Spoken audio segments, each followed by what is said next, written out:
Perdón, pero no puede salir y hay mucho tráfico. Pero bueno, vamos a empezar el tema del día de hoy. Afortunadamente no es extenso, es únicamente diabetes mellitus y una de sus complicaciones, que es hipoglucemia. Obviamente diabetes mellitus, lo básico, ¿no? Lo que creo que hay que recordar y aprender. Diabetes mellitus, como todos saben, ¿no? Pues es la segunda causa de muerte en México a nivel mundial. Todos los días nos encontramos con pacientes diabéticos. Seguramente todos ustedes, 99% tienen un familiar diabético, ¿no? Y la otra estación, pues dicen que hasta 4 adultos de cada 10 van a tener diabetes, ¿no? Entonces de aquí en algunos años serán o seremos diabéticos, ¿no? Entonces la situación de la diabetes mellitus es algo grave. Muchas veces dejamos ir pacientes que están descompensados. Muchas veces somos agresivos con un paciente que trae 500 de glucosa, pero que así trae un mes, pero ese día decides tú bajársela, ¿no? Y decides ponerle insulina y decides ahí dejarla en tu consultorio cuando no era lo que necesitaban. Y muchas veces trae 250, está tranquilo, que se va de su casa, y resulta que es una cetoacidosis diabética, ¿no? O resulta que no detecta a tiempo y se complica. Entonces, el panorama del paciente diabético es variable, y esto únicamente hablando de su diabetes mellitus como enfermedad, además de sus complicaciones agudas, ¿no? La hipoglucemia, esteatohepatosmolaridis, cetoacidosis diabética, pero además de ellas, pues todo lo que conlleva, ¿no? A largo plazo, ¿no? La retinopatía diabética, la nefropatía diabética, ¿no? Pie diabético, que bueno, como vemos todos los días, todos los hospitales están saturados de pacientes con enfermedad renal crónica, secundaria nefropatía diabética. Todos los días tenemos pacientes que requieren amputación por un pie diabético, ¿no? Y que son complicaciones que no deberían pasar en teoría, ¿no? Son complicaciones que si un paciente diabético se mantiene bajo control médico, pues no tendría por qué llegar a esas consecuencias, ¿no? Sin embargo, ¿qué porcentaje de nuestros pacientes realmente están controlados, ¿no? ¿Qué porcentaje de nuestros pacientes realmente reciben el fármaco, la terapéutica que es la mejor o lo que sería mejor en nuestra actualidad, ¿no? ¿Qué cantidad de pacientes tienen un apoyo o tienen una cobertura médica o constan en IMSS, constan en ISSSTE? ¿Cuántos no tienen ningún tipo de cobertura médica? Entonces todo eso tiene que ver, y eso agréguenle pues nuestro gen azteca, eso agréguenle nuestra dieta, y eso agréguenle la ideología del mexicano que de algo se ha de morir, ¿no? ¿Sí, no? De algo me he de morir, prefiero morir comiendo y bebiendo, ¿no? El problema es que no se muere rápido, ¿sí, no? Porque si se muriera a la noche a la mañana, pues estaríamos padre, porque tendríamos más recursos en los hospitales, no habría tanto, ¿no?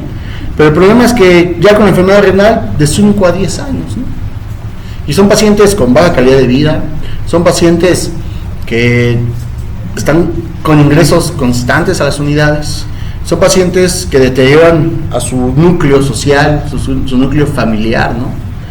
Entonces, esto tiene un alto impacto social, económico y médico, ¿no? Entonces, sí es importante que nosotros como médicos, en este caso, todos ustedes quieren o su meta es ser un especialista, pues obviamente nunca olvidar que cualquier paciente que llegue a sus manos, llámese o tengas la especialidad que quieras, pues te vas a encontrar con un paciente diabético y tienes que manejar a ese paciente diabético, ¿no? O sea, todos los días cirugía, interconsultas al internista porque el paciente tiene 180 de glucosa, cuando debería manejarlo él, ¿no? ¿Por qué? Pues medicina general, ¿no? ¿Sí, no? Eres ortopedista, te acabas de operar a un paciente y tiene hiperglicemia y no sabes qué hacer. Se mantiene con hiperglicemia y de repente le pones insulina, se te pasa la mano, hace hipoglucemia y no sabes qué hacer, ¿no? Entonces, diabéticos hay muchos y todos los pacientes que llegan a sus manos, un alto porcentaje va a ser diabético. ¿Qué complicaciones tiene un diabético que operas, por ejemplo? Simplemente el hecho de que sea diabético incrementa el riesgo de tu cirugía, ¿no? Un paciente que es diabético y está séptico tiene más riesgo de mortalidad, ¿sí? Entonces, la diabetes mellitus, la hiperglicemia aumenta la mortalidad en los pacientes críticos, ¿no? Entonces es un problema grave, un problema que no se va a quitar, un problema que va a seguir creciendo y un problema que tenemos que atacar desde la raíz. Y la raíz pues es la enseñanza del paciente, las medidas preventivas, ¿no? Pero bueno, eso cuesta mucho trabajo, ¿no? Pero pues de ahí deberíamos empezar. Les voy a presentar algunos panoramas. En este caso es un paciente de 55 años de edad, tiene antecedente de tabaquismo, obesidad grado 1, madre, hermanos finados por SEA, diabéticos y padre finado por SEA pulmonar. Acude por la consulta externa porque refiere a astenia, adinamia, debilidad muscular y ha reducido alrededor de 2 tallas en los últimos 4 meses. El paciente tiene una talla de 140, 75 cardíaca, respiratoria de 20, temperatura de 36, está alerta, está orientado, pero llama la atención que está deshidratado. El resto de la exploración física no tiene datos patológicos, ¿sí? Con esto que te acabo de decir y con la incidencia de la diabetes mellitus en México, pues tú deberías sospechar que este paciente es diabético, ¿no? Tiene los signos y síntomas de la diabetes mellitus, aunque son signos y síntomas como muy comunes, astenia, dinamia, que son inespecíficos. Tiene la debilidad muscular y la pérdida de peso, tiene el antecedente de heredo familiar de diabéticos, y entonces tú estás obligado a descartarle por lo menos un problema de diabetes, ¿no? Ya si no es diabetes, pues ya buscas otras causas que puedan estar generando esto. En este caso, tú le tomas un Destoxis de 285 miligramos sobre decilitro y el paciente te dice que comió aproximadamente hace 3 horas, ¿ok? Ahora bien, en este caso, tu paciente, ¿podrías decir que es diabético o todavía no es diabético? ¿Sí o no? ¿Qué criterio cumple para decir que es diabético? ¿Glucosa qué? Glucosa mayor de 200 tomada al azar, ¿no? Mayor de 200. O bien pacientes que inician con una descompensación diabética. En este paciente deberías sospechar de, por ejemplo, un desequilibrio ácido-base. Astenia, dinama, debilidad, ¿no? Es la primera vez que llega con estos niveles de glucosa. Y con que salga de 150 es criterio para cetoacidosis. Yo creo que este paciente, por ser la primera vez en la que llega, por estar deshidratado, ¿sí? Y bueno, porque tiene síntomas de diabetes mellitus, creo en este momento que si es diabético hay que tomar una glucosa central, ¿no?, para corroborar la situación. Pero además de ello, creo yo que necesitamos una gasometría con este paciente. Creo que parte fundamental de todos los pacientes que llegan al servicio de urgencias diabéticos, tenemos que identificar rápidamente qué paciente puede o no estar con una descompensación diabética, ¿no? Al menos hablando en urgencia. Todos los días llegan pacientes diabéticos, todos los pacientes llegan pacientes que porque se les subió el azúcar, ¿no? Pero ¿cuáles de ellos sí pueden tener un desequilibrio ácido-base? Bueno, pues siempre hay que considerar que si el paciente está deshidratado, tiene astenia, tiene náusea, tiene vómito, tiene malestar general, o la propia hiperglucemia ya generó síntomas que antes no había tenido y ya lo hizo ir al hospital, descártale la descompensación diabética. En este caso se le hace una gasometría, la cual, estrictamente hablando, tiene una acidosis metabólica, ¿cierto?, con una hipobasemia leve. Si calculamos el anion gap, seguramente nos va a salir pues 95 más 17, ¿sí? Si nos sale un anion gap elevado, ¿sí? Y entonces una acidosis metabólica más hiperglucemia de anion gap elevado, hay que descartar cetoacidosis diabética. La propia diabetes mellitus y la deshidratación que conlleva la hiperglucemia por la poliuria que se genera, ¿pudiera estar generando este desequilibrio ácido-base? Puede ser, ¿no? Sin embargo, pues lo que aquí hay que descartar es la cetoacidosis diabética, ¿no? ¿Cómo lo descartaríamos? Pues medir cuerpos cetónicos, ¿no? Idealmente séricos, si no, pues en orina, ¿no? Iniciar soluciones cristaloides, revalorar, ¿no? ¿Le pondrían insulina en estos momentos? Primero lo hidratarías, vía oral, IV, la tolera, tomas un control, ves si mejora, ya a rato tiene 20, 21, no es una cetoacidosis, que se vaya a su casa, ¿no? Iniciamos un manejo de medidas higiénico-dietéticas y posiblemente le inicies un tratamiento farmacológico, aunque lo ideal es iniciar primero medidas higiénico-dietéticas y bueno, mandarlo con su médico que le haga seguimiento para iniciarle medidas farmacológicas. Sin embargo, bueno, pues podemos iniciar con metformina, por ejemplo, ¿no? ¿Sí? Medidas higiénico-dietéticas. Este paciente, lo indicado aquí era descartar la cetoacidosis, la tiene, no la tiene, si no la tiene se hidrata y se puede ir a su casa. No hay necesidad de la reducción rápida o inmediata de insulina. Primero el hidrato, veo, mejoró, a su casa, ¿sale? En este otro caso tengo una paciente de 75 años de edad, es diabética de larga evolución, actualmente se encuentra hospitalizada con diagnóstico de neumonía aquí en la comunidad en el piso de medicina interna. Durante la guardia, la enfermera le reporta que la paciente presenta ansiedad, palidez de tegumentos y diaforesis. Su TEA es de 120-90, frecuencia cardíaca 110, respiratoria 19, saturando el 95% y FIDOS 40%. Ustedes deciden solicitar una glucometría capilar y le reporta 70 miligramos sobre decilitro. ¿Esta paciente se puede considerar que tiene hipoglucemia, sí o no? ¿Sí o no? ¿Sí? Ok. Tiene hipoglucemia. ¿Por qué? Pues tiene signos y síntomas que lo sugieren, ¿no? Tiene descarga adrenérgica, que es lo único que tiene en este momento, ¿sí? Una de las principales causas, además de los fármacos y la transgresión alimenticia de las hipoglucemias, son los procesos infecciosos. Esta paciente es una paciente de riesgo para generar hipoglucemias. Uno, pues porque tiene un proceso infeccioso urinario. Sin embargo, para poder evitar que un paciente le dé hipoglucemia, ¿qué tiene que pasar? Por ejemplo, doctora, si usted no come, le ha pasado que no coma en 12 horas, ¿cierto? Bueno, si usted no come en 12 horas, ¿qué siente? ¿Qué molestias tiene? Sueño, ¿qué más? Irritabilidad, se enoja, ¿no? Más las mujeres.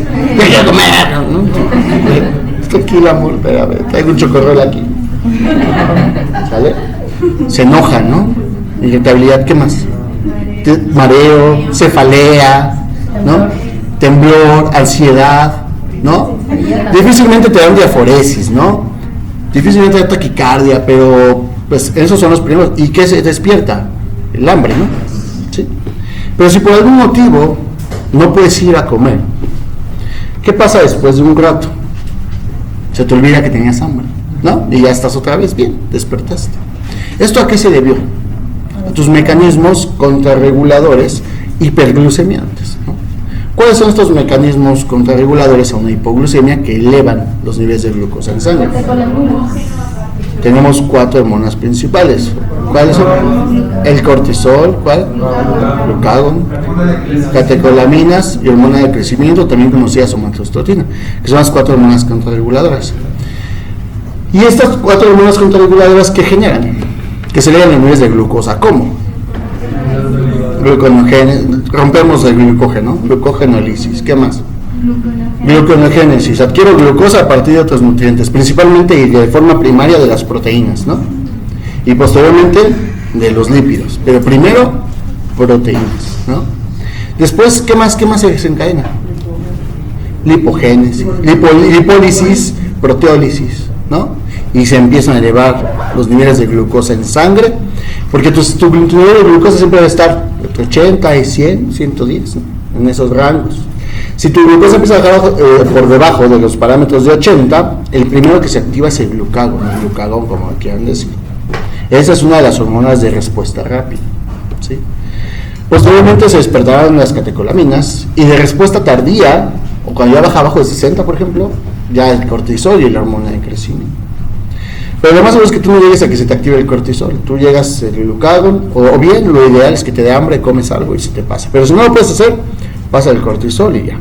Esta proteólisis, estos mecanismos de gluconogénesis, la glucogenólisis tal vez te dura 12 horas, 24 horas. Pero si pasaban 24 horas como Cuauhtémoc Blanco, ¿no? Cuando hizo su huelga de ayuno, y no comes, no pasa nada, ¿no? Ya se despierta el cortisol, todo se hacen más potentes estos mecanismos de compensación, se empieza a ver más proteólisis, más lipólisis, y puedes durar muchos días en ayuno, ¿cierto? ¿Cuántos días duró Mahatma Gandhi en ayuno? Creo que 21, 22, 23 días por ahí, ¿sí? Y entonces puedes durar 20 días, ¿no? ¿Sí? Obviamente al término de eso has perdido tono muscular, ¿no? Al periodo de eso ya perdiste grasa, pero para que hayas perdido grasa tuvieron que pasar muchos días. Primero se agotan tus músculos. Y entonces vuelves a comer, se vuelven a adquirir tus reservas energéticas y no pasa nada, ¿no? Ahora bien, ¿por qué un paciente diabético sí hace hipoglucemia? Uno, pues ¿por qué? toma un medicamento que el efecto es bajar los niveles de glucosa. Y si tú por algún motivo no comiste bien, o tienes un proceso infeccioso, o en este caso que es una paciente con proceso infeccioso, la tienes con insulina, la tienes en ayuno, o está con baja tolerancia a la vía oral, y quieres un nivel de glucosa, estás muy estricto en los niveles de glucosa, lo más seguro es que es una hipoglucemia. Pero ¿por qué los pacientes diabéticos ancianos son aquellos pacientes que ni siquiera presentan síntomas como descarga adrenérgica, les da hambre y van a comer, sino que lo más común es que llegan en coma? ¿Por qué? Una adaptación, ¿no? a momentos de hipoglucemia como tal alrededor que ya no nos reconoce como tal. Es que los mecanismos de compensación ya no son los mismos. Por ejemplo, el glucagón, después de 10 años de ser diabético, disminuye su efecto, su eficiencia. La propia glibenclamida inhibe al glucagón, ¿no? Porque está secretando insulina, y la insulina inhibe a la secreción de glucagón, ¿no? La otra, si se activara la gluconeogénesis y lo que primero se gasta es la proteólisis, ¿qué masa muscular tiene una abuelita de 75 años de edad? ¿De dónde va a sacar eso? Ahora, ¿qué tanto deterioro pueda tener de su función renal esta paciente? Ahora, digamos que yo le puse insulina, ¿no? Y mi paciente tiene una enfermedad renal KDOQI3. ¿Sí? Y entonces esa enfermedad renal KDOQI3 hace que la insulina no se elimine como debe eliminarse. Pierdes ese 20% de la gluconeogénesis que te aporta el riñón. Además de eso, le estás dando un medicamento que está inhibiendo a las hormonas contrarreguladoras, ¿sí? Y además eso tiene un proceso infeccioso. Y si se desencadenara, pues no tiene de dónde agarrar para gluconeogénesis. A eso agréguenle que sus pacientes de 75 años, pacientes ancianos diabéticos, muchos de ellos ya están con pérdida de la visión, ya tienen pérdida de alteración de la función renal, en la función hepática. Si ya tiene una alteración en el hígado, pues ¿de dónde va a sacar el glucógeno? ¿Dónde lo va a almacenar? ¿Quién va a metabolizar esa glucosa? A eso agrégale que el paciente toma medicamentos que conllevan, ¿sí?, a las interacciones farmacológicas. Por ejemplo, le doy glibenclamida y le doy omeprazol. ¿Qué dijimos que le pasaba? Aumenta el tiempo de vida de la glibenclamida y potencia su efecto, ¿no? Y si yo le doy un beta bloqueador, ¿tú crees que las catecolaminas con su efecto beta, que es lo que va a activar la hiperglucemia, se va a poder activar? No, porque yo tengo beta bloqueado, ¿sí? Y si además el paciente toma una tiazida, que también conlleva hipoglucemia, bueno, son factores de riesgo. A eso agrégale que al abuelito se le olvida que se toma su medicamento y se lo vuelve a tomar.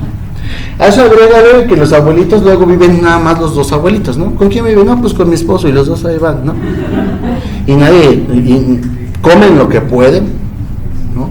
Y, ay, viejo, ya te tomaste pastilla. Ay, no me acuerdo, tómatela otra vez, viejo, ¿no? ¿Sí? Y a eso agréguenle que los médicos que estamos dando esos fármacos no somos capaces de estar vigilando su función renal, no somos capaces de ir ajustando los fármacos, y peor aún, no somos capaces de conocer la fisiología de la secreción de insulina, ¿sí? Y no nos preocupamos por los horarios del paciente, de la ingesta de sus medicamentos. Tú vas y dices, señora, usted se va a tomar una glibenclamida cada 8 horas. Y la señora dirá, está bien, cada 8 horas, ¿no? Y le vas a decir, antes de cada alimento. Entonces la señora dirá, sí, está bien, antes de cada alimento. O después, como tú quieras. Y entonces resulta que la señora se levanta a las 7 de la mañana. Y ella decide tomarse en ese momento. A las 9 de la mañana ella desayuna, ¿sí? Pasan 8 horas, ¿no? 7, 8, 9, 10, 11, 12, 1, 2, 3 de la tarde, ella come, se toma otra vez su medicamento. Otras 8 horas, ¿no? 3, 4, 5, 6, 7, 8, 9, 10. Le toca a las 10. Pero ¿cuántos comen a las 10? ¿Cuántos abuelitos comen a las 10? ¿Ella va a comer a las 10? No, ellas comen como a las 7, ¿no? Pues come a las 7. Entonces ya ahí hubo un error, porque ella comió a las 10, pero como tú dijiste que cada 8 horas, ya no lo va a poder tomar a las 7, se lo va a tener que tomar a las 10, ¿no? Se la toma. A las 7 de la noche come, y ella se va a levantar otra vez a tomarse su glibenclamida a las 7 de la mañana, y a las 9 de la mañana vuelve a comer. ¿Cuánto tiempo pasa en ayuno de esta paciente? 7, 8, 9, 10, 12 horas, 14 horas. Y dentro de esas 14 horas tu paciente ya se tomó 2 ingestas de glibenclamida. A eso agrega el ciclo circadiano de la insulina. ¿Ustedes creen que los pacientes no hacen hipoglucemias en la noche? ¿Ustedes creen que sus pacientes no van a llegar a estado de coma? No. Y entonces, todo eso es el problema. El problema es que tu paciente, su organismo ya no responde como debe responder. La otra es que tú lo tienes con medicamentos que van a inhibir esos mecanismos de compensación. Y si aún así lo lograra, pues la paciente ya tiene de dónde agarrar energía. Y esa de todas las interacciones, ya la hicimos para que sus pacientes sigan con una hipoglucemia. ¿Sí? Hay antibióticos que promueven hipoglucemia. ¿Sí? Entonces, la propia penicilina IV promueve hipoglucemia. ¿Sí? Entonces, se dice que un paciente diabético presenta de 1 a 1.5 eventos de hipoglucemia al año. ¿Sí? No necesariamente significa que llegan a un hospital en estado de coma. Puede ser una hipoglucemia leve, donde el paciente reconozca sus signos y síntomas de hipoglucemia, coma, se tome un sorbo de coca, ¿no? Que es la solución casera, ¿sí? Y se mejora, ¿no? Sí, no pasa nada. Pero muchos de estos llegan en estado de coma, ¿sale? Y muchos de estos requieren un manejo hospitalario. Y muchos de ellos pueden llegar incluso ya con una hipoglucemia prolongada que haya generado una lesión celular y muerte celular a nivel neuronal. Aquí también es como en el EBC. O sea, en un EBC hay isquemia es que no hay glucosa, no hay oxígeno. Aquí no hay glucosa al cerebro. Le va a pasar exactamente lo mismo al cerebro. No va a haber ATP y va a haber apoptosis y todo lo que se les ocurre. ¿Sí? O sea, aquí también el tiempo es oro. Mientras más prolongada sea una hipoglucemia, peor. Ahora bien, si es tan frecuente este evento, ¿cuántos de ustedes han ido con el familiar y le han explicado? Mire, uno de los principales efectos adversos de administrar glibenclamida, gliburida, cualquier sulfonilurea que quieran, glipticida, las que quieran, o insulina, uno de los principales factores y uno de los principales eventos adversos es hipoglucemia. Los síntomas de la hipoglucemia son estos. Usted tiene que estar identificado esto. Y si usted detecta eso, usted le va a dar 2 cucharadas de miel, o bien le va a diluir 4 cucharadas de azúcar en un vaso de agua, o bien le va a dar un vaso de leche, o bien le va a dar 250 mililitros de jugo de naranja. ¿Cuántas galletas María serán? ¿No? ¿Mande? ¿Cuántas galletas María serán? Esa sí no la he leído. Sí, Esa no me la sé. ¿Cuántas galletas Marías? El equivalente de galletas Marías para... Pues habría que ver, pero tú le debes de administrar entre 15 y 20 gramos de glucosa. Hay que ver cuántos gramos tiene cada galleta María. ¿Sí? Pero bueno, dentro de las guías que he leído no consideran es la galleta María, pero sí consideran lo que les acabo de decir. Aparte también hay preparados de glucosa, hay gel de glucosa, ¿sí? Hay soluciones tomadas de glucosa, ¿sí? Y entonces, bueno, así se debería resolver la situación. Pero ¿cuántos de ustedes han tomado ese tiempo de hacerlo? Sean sinceros con ustedes mismos, ¿no? Ahora, si esto pasa tan frecuente, ¿qué tanto nosotros sabemos del manejo de la hipoglucemia? Por ejemplo, doctor, en este caso, dígame usted qué indicación le daría a la enfermera. Solución glucosada. ¿Cuánto?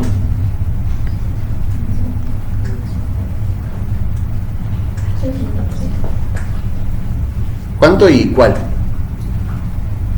Mira, tengo al 5, al 10, al 20, al 50. Te puedo preparar al 30, al 40, que tú quieras.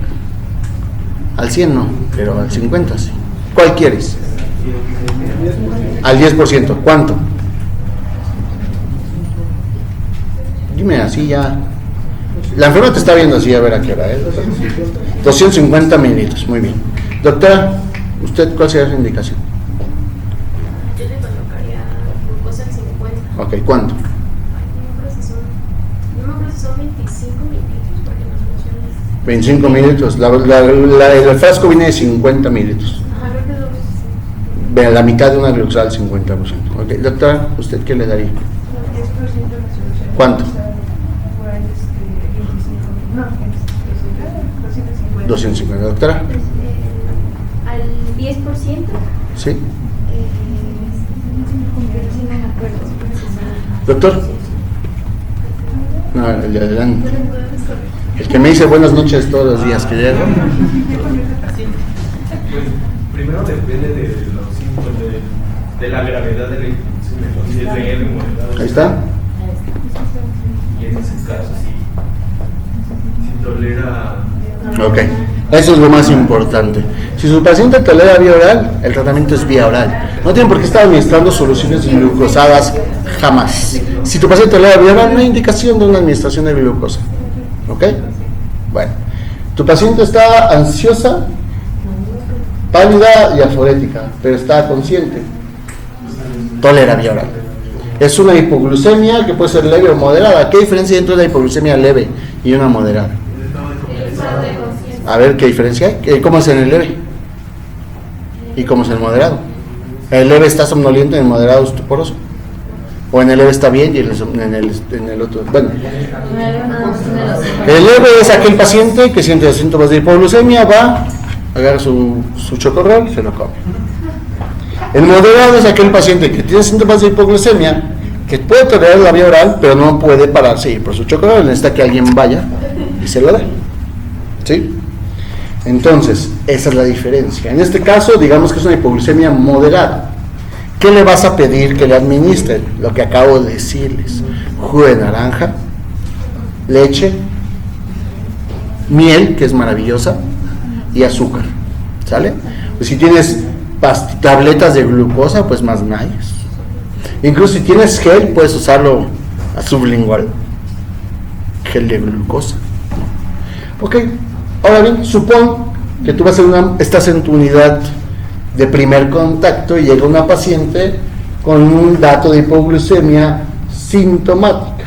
No tiene sintomática documentada y es severa. El paciente no tolera vía oral. ¿Sale? En ese caso, tú no tienes una glucosa del 10% en tu consultorio ni tienes cómo canalizarla. ¿Qué harías? Bueno, en teoría deberíamos tener glucagón, ¿sale? En teoría, pero es caro y no lo tenemos en nuestras unidades. De hecho, el glucagón está recomendado para el familiar en casa y bien para el medicamento prehospitalario, ¿sale? El paciente, en vez de que el paramédico le coloque una venoclisis en el movimiento de la ambulancia, lo ideal es que él le ponga una inyección intramuscular, 1 miligramo de glucagón, y el paciente llega ya prácticamente despierto. Y así como llega ya despierto, ¿qué hago? Le doy de comer, ¿no? Bueno, salvo que no tengas el glucagón, ¿sí? Y entonces tendrás que canalizarlo forzosamente. ¿Qué solución vamos a usar? No puede haber un consenso, o sea, es un mismo tema. Los temas se justifican con mismos artículos, las bibliografías son las mismas para todo el mundo. No hay como una bibliografía para ti, otra para ti, o lo que tú describiste. Todos deberíamos decir cuál es el manejo, ¿sí? Solución glucosada al 50, al 10 o al 20. ¿Qué dicen las guías? ¿Qué guía dice al 50? Es que dice que si inician 25 miligramos de glucosa en una solución. Gramos en una solución al 50%. Ok. ¿Qué riesgos hay de administrar una solución glucosada al 50%? En sentido estricto, la osmolaridad con los gramos es exactamente la misma. El problema es la concentración, que puede generar extravasación y que puede generar complicaciones por extravasación. Esa es una. ¿Qué otra? Se ha visto, hay estudios que han identificado que si tú le pones, aunque sean los mismos gramos de glucosada al 10 y glucosada al 50, se ha visto que los niveles de glucosa se elevan mucho más de lo esperado o de lo deseado con una glucosada al 50 con respecto a la del 10%. Ahora te voy a decir, el artículo de la AJA que nos habla de hipoglucemia en el paciente diabético no nos dice cómo tratar la hipoglucemia, ¿sí?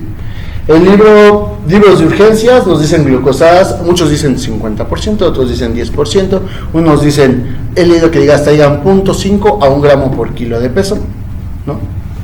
Otros dicen una fórmula, doctor, 100 menos la glucosa por 0.2, eso es lo que le toca de glucosa. Solamente leí un artículo medio piratón. Y hay otros que te dicen, la mayoría, usted debe administrar entre 15 a 20 gramos de glucosa.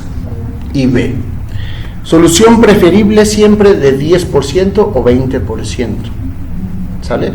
Por lo tanto, le tocan de 150 a 200 mililitros de glucosada al 10%, o bien 75 a 100 de glucosada al 20%, que en Europa hay preparados al 20%, aquí no la tenemos, pero la podemos hacer, ¿sí? ¿sí? Combinando el glucosal 50 con el 10, determinados mililitros, y se hace. Entonces, salvo que tu paciente esté en anasarca, tu paciente tenga una falla cardíaca aguda, un edema pulmonar aguda, y además de ello tenga hipoglucemia severa, le vas a administrar la glucosal 50%.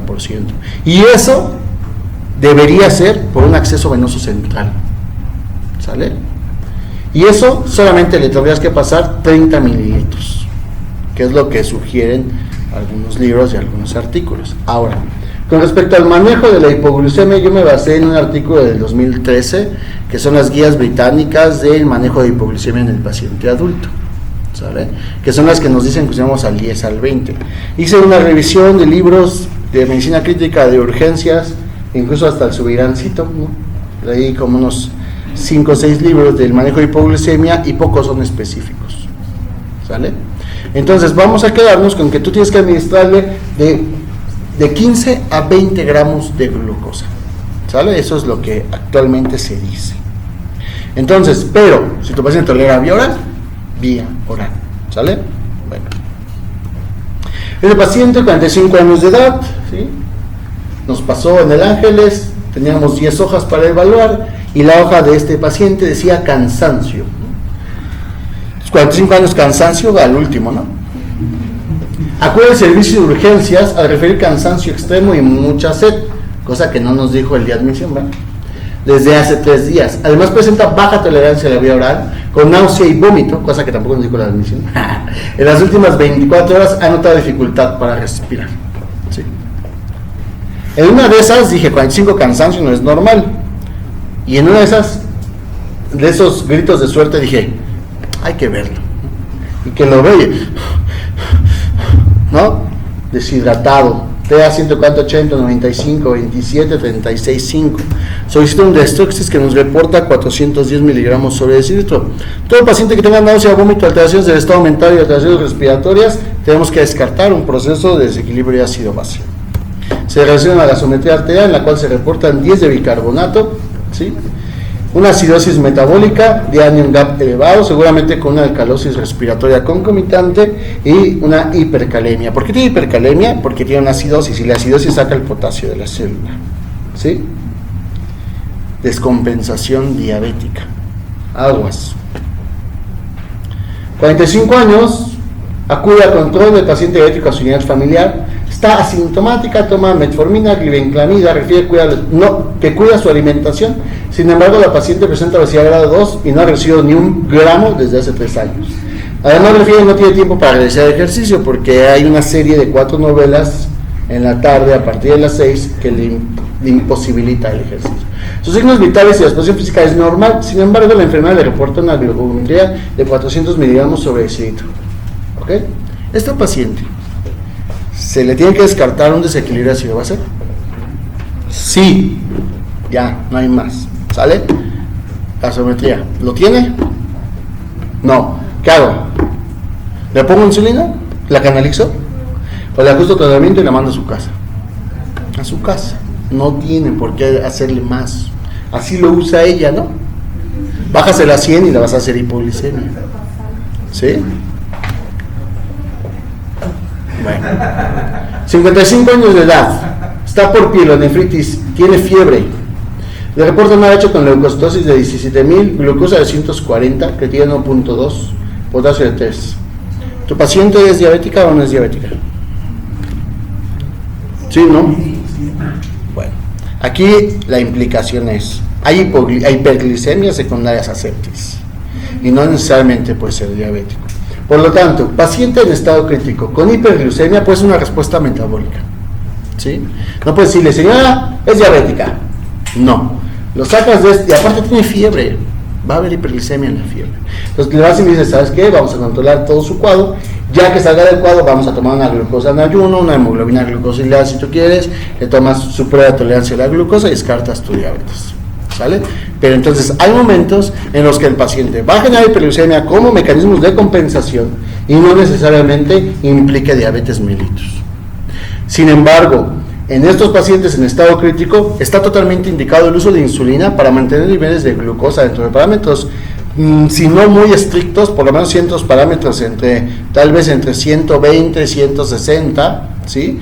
Para no irnos tan abajo, pero tampoco permitirle que se suba mucho la glucosa, porque la hiperglucemia en un paciente crítico es factor de mal pronóstico. Aunque no sea diabético, está indicada la insulina, ¿sí? 75 años de edad, diabética, hipertensa, tiene insuficiencia cardíaca, debe ser hace 4 años, con secuelas de hemiplegia derecha, tratada con polifarmacia y le orina un perro, ¿no? Traído por sus familiares al servicio de urgencias, bueno, es que así llegan los pacientes, ¿no? O sea, EBC, insuficiencia cardíaca, ¿no? Soy diabética, ya me amputaron una pierna, estoy ciego, ¿no? Acá se me acaba de morir mi abuelito, ¿no? O sea, y dices, no manches, es una telenovela de vida, ¿no?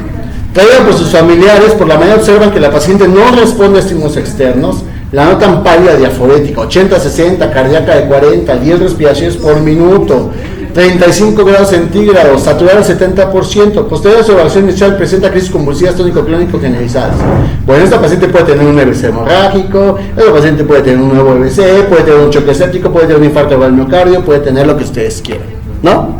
Bueno, pero antes que nada, paciente que llega al servicio de urgencias con deterioro neurológico agudo, lo primero que tienes que pedir es un detox, además de tus signos vitales.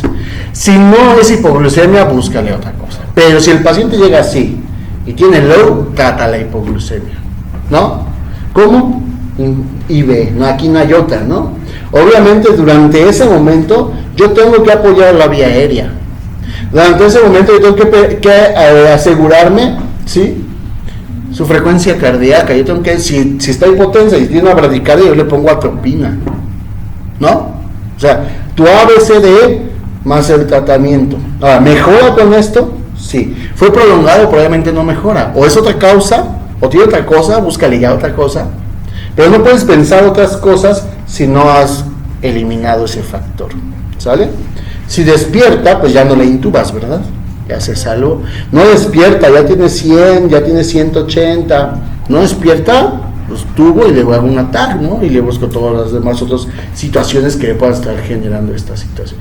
Pero aguas, paciente con deterioro neurológico, no se les olvide, pero eso de Stoxis, es común que el paciente, no, que está como un nivel serio, glucosa, no le he pedido, ¿no? Está mal. ¿Cuánto tiene? 20. Ya, güey, gracias, ¿no? O sea, sí, y pasa seguido. Entonces, mensaje: paciente con deterioro neurológico llega a urgencias, ¿no sabes qué tiene? Toma un Stoxis como primero y sus signos vitales, ¿sí? No es hipoglucemia, bueno, ya, buscas otra cosa, ¿no? Pero es muy común la hipoglucemia, ¿sale? En este caso se hace una gasometría, tiene una acidosis respiratoria, ¿sale? Sí, probablemente crónica, aquí pareciera crónica por la compensación, ¿verdad? ¿Sí? Tiene hipoxemia, tiene hipercalemia, tiene hiponatremia, tiene una bradicardia sinusal, ¿no? yo trato esto, si tengo que apoyarlo, si tengo que ventilarlo, si tengo que intubarlo, lo hago. Yo trato esto, si le tengo que poner epinefrina, si yo tengo que poner atropina, si le tengo que poner epinefrina o dopamina en infusión, se lo hago, ¿sí? Si tengo que manejar la hipercalemia, lo hago, ¿sí? La hiponatremia puede ser una de las causas del deterioro neurológico. Me aseguro qué tipo de hiponatremia tiene, trato la hiponatremia, ¿no? Pero aquí hagas, entonces la hipoglucemia nunca llega, casi no viene sola, ¿no? ¿Sale? Entonces, véanlo, siempre pidan glucosa, ¿sale? Bueno, esta pues es lo contrario, es la misma paciente, pero con los mismos signos y síntomas, pero ahora están high, ¿no? ¿Puede ser? Sí, exactamente los mismos, sí. Pero hasta en high lo que tiene es un estado de choque hipovolémico, ¿no? Sí, ¿no? Ahora está taquicárdica, no está bradicárdica. ¿Por qué esta paciente puede haber estado bradicárdica? Pues por hipoxia. ¿Por qué puede estar por hipoxia? Pues porque no respira. ¿Por qué no puede respirar? Porque está en coma. ¿Por qué está en coma? Por hipoglucemia, ¿no? ¿Esta por qué está chocada? Por hipovolemia. ¿Por qué tiene choque hipovolémico? Por hiperglucemia, por deshidratación. Y tiene una acidosis metabólica, que puede ser por la propia hiperlactatemia que te está generando la hipovolemia, o bien puede ser un fenómeno mixto, ¿no? ¿Cuánto tiene de glucosa? Bueno, si tiene más de 600 es un estado hiperosmolar, ¿no? Sí, calculo la osmolaridad, veo mi cuadro clínico y descompensación diabética. Los panoramas de hiperglucemia son de complicaciones de diabetes son muchísimos, ¿sí? La hiperglucemia es, todos los días vemos hiperglucemias, ¿sí? De los pacientes que tenemos podemos decir que el 60-70% tienen hiperglucemias, ¿no? ¿Sí? Hay que discernir paciente con hiperglucemias reactiva por un proceso séptico, ¿no? Paciente con hiperglucemia sin síntomas, pues a su casa, ¿no? Paciente con hiperglucemia y con descompensación o con descontrol, hay que evaluar esas situaciones. Como es la segunda causa de muerte a nivel mundial y en México, ¿sí? Tenemos varias guías de práctica clínica. A nivel internacional, nosotros estamos cerca de Estados Unidos y generalmente nos guiamos con respecto a las guías que nos reporta la Asociación de Diabetes, ¿no? Que es la ADA, ¿sí? Y bueno, tenemos nuestras 3 guías de práctica clínica, ¿sí? Generalmente dirigidos a primer nivel de atención, ¿sale? ¿Por qué el primer nivel de atención? Pues es donde tenemos que impactar, ¿no? ¿Sí? Los números preocupan, ¿sale? Ahorita vamos a ver algunos números. Pero vean, la diabetes mellitus, ¿qué es entonces? Es un síndrome, ¿no? Es conjunto de signos y síntomas, que es poliuria, polifagia, pérdida de peso, ¿sí? Asociado a hiperglucemia crónica, ¿no? Y es secundaria, ya sea a un déficit de acción o de secreción de insulina. Y este déficit puede ser relativo o absoluto. Y este déficit de insulina va a generar alteraciones en el metabolismo de aquellas células que requieren un transportador que es dependiente de insulina. ¿Cuál es el transportador dependiente de insulina? GLUT ¿qué? GLUT4. ¿Y cuáles son las células que tienen GLUT4? El músculo, ¿qué otra? Músculo, grasa, ¿no? Hígado, ¿no? Entonces, el 75% de la glucosa que utilizamos requiere de GLUT4 para su metabolismo. El otro 25% no la necesita. ¿Qué órgano no necesita insulina para poder asimilar la glucosa? El cerebro, ¿no? ¿Por qué el cerebro no la necesita? Pues porque tiene otros receptores como son el GLUT1 y el GLUT3 que permiten su paso hacia el paso de la barrera hematoencefálica y hacia la neurona, y no es dependiente de glucosa. Por eso nunca vas a tener alteraciones neurológicas por hiperglucemia, salvo que tenga una deshidratación o tenga un desequilibrio ácido-base. Pero por la propia hiperglucemia no, el paciente no tiene alteraciones neurológicas, ¿no? ¿Sale? Por ejemplo, a lo que voy es, si tu paciente, si tu célula dice que no tiene glucosa, pues para esa célula no tiene glucosa y activa mecanismos de compensación, ¿cierto? ¿Sí? Y para esa célula está en hipoglucemia. Bueno, en el cerebro no sucede porque no dependemos de insulina, ¿sale? Ahora bien, otras definiciones: enfermedad sistémica crónico-degenerativa. Quiere decir que si el paciente no recibe tratamiento, va a evolucionar con complicaciones microvasculares, macrovasculares, que van a condicionar complicaciones graves, como las que ya nos conocemos todos, ¿sí? Que van a comprometer la vida del paciente. Es de carácter heterogéneo, hay muchas situaciones que lo predispone, principalmente predisposición hereditaria, ¿no? Nuestro gen azteca, ser mexicanos, nuestros familiares que son diabéticos, ¿sí? Nuestra dieta, nuestro estilo de vida, siempre nosotros los urbanos tenemos mayor riesgo de tener diabetes que un rural, ¿no? Nuestra vida es más estresante, no comemos a nuestras horas, no comemos bien, comemos en la calle, ¿cierto? ¿Qué caracteriza por hiperglucemia crónica? Entonces, que quede claro, crónica, esa paciente que estaba séptica con hiperglucemia no entra dentro de la definición de diabetes mellitus porque no es crónica, es la primera vez que lo detectamos y está con un proceso séptico agregado. Debido a la deficiencia de producción o acción de la insulina, lo que afecta el metabolismo intermedio de hidratos de carbono, proteínas y grasas. La prediabetes es un término bien establecido que nos dice que es aquel paciente que empieza a tener hiperglucemia sin llegar a cifras diagnósticas de diabetes. Son esos pacientes que están ahí entre 120, ¿no? En ayuno, ¿no? 120, 124, 123, ¿no? No alcanzan el parámetro. Y entre 5 y 10% de estos pacientes pueden progresar a diabetes. Y en la misma proporción regresan a la normoglucemia si es que reciben tratamiento adecuado, principalmente medidas higiénico-dietéticas, y en la prediabetes sí ya está indicado el uso de metformina, ¿no? Es un problema mundial, ¿sí? No es un problema solamente de México. Sin embargo, bueno, obviamente está estrechamente relacionada con la obesidad y con el estilo de vida, ¿no? ¿Vale? Vean, en el 2015 se considera que hay 415 millones de pobladores en el mundo con diabetes mellitus. Pero para el 2040 se estima que 642 millones, ¿sí?, de pobladores van a tener diabetes. ¿Sí? Dicen que en 1 de cada 11 adultos es diabético. Afecta un poquito más a los hombres que a las mujeres, ¿sí? No mucho, pero sí un poquito más. Ajá.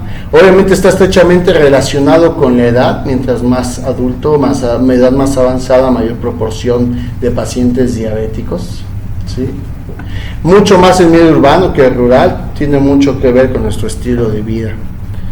Los mexicanos estamos dentro del top 10 de los pacientes con diabetes, ¿sí? Somos el número 6, ¿ok?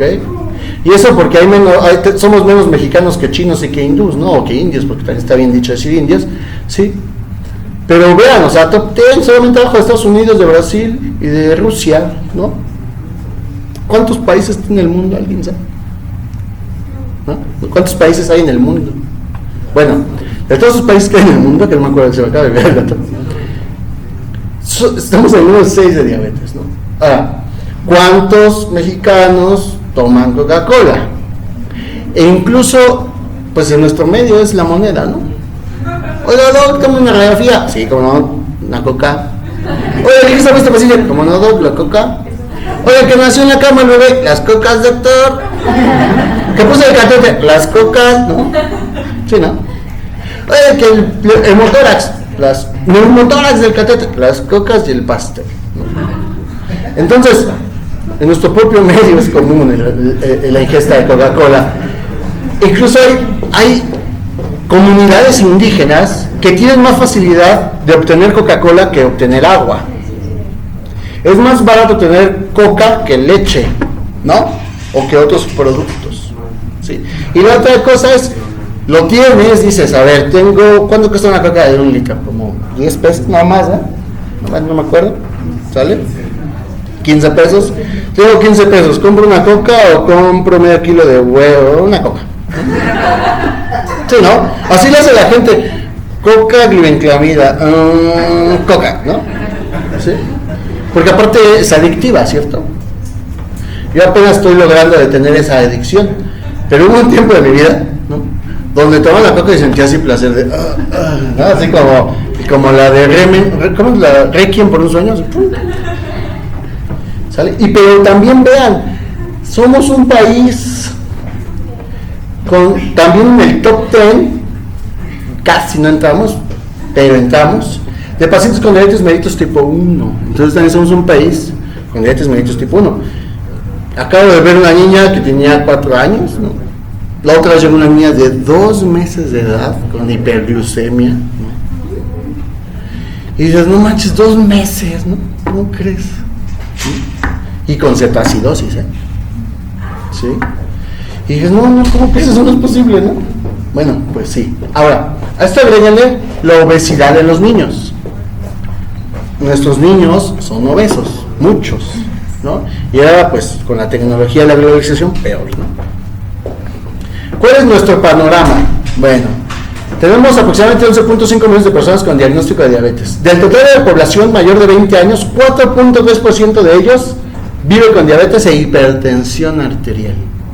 25% de todos los 11.5 millones de pacientes que tenemos en México, solo el 25% presenta evidencia de un adecuado control metabólico.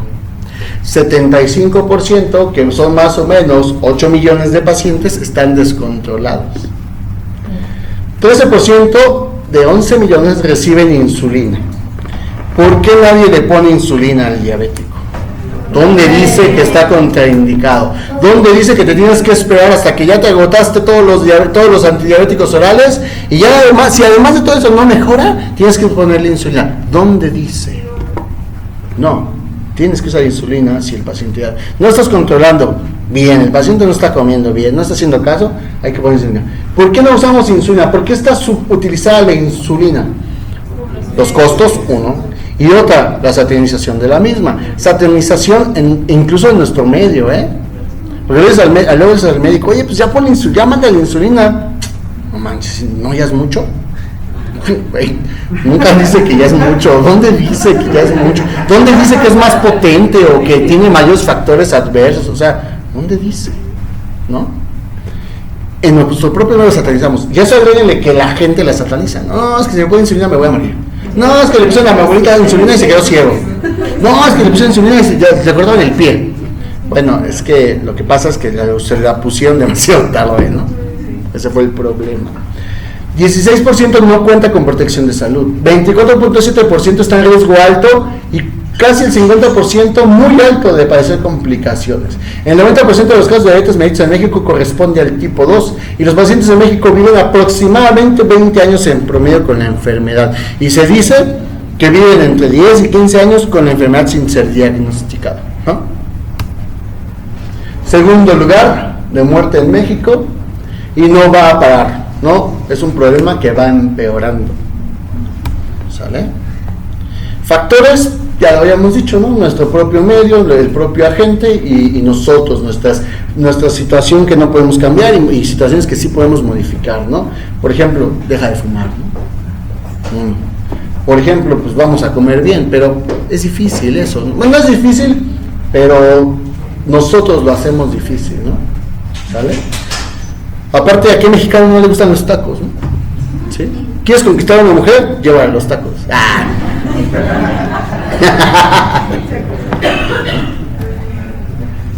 Bueno, clasificación. Diabetes mellitus 1, 2, gestacional y otros tipos, ¿no? Ya.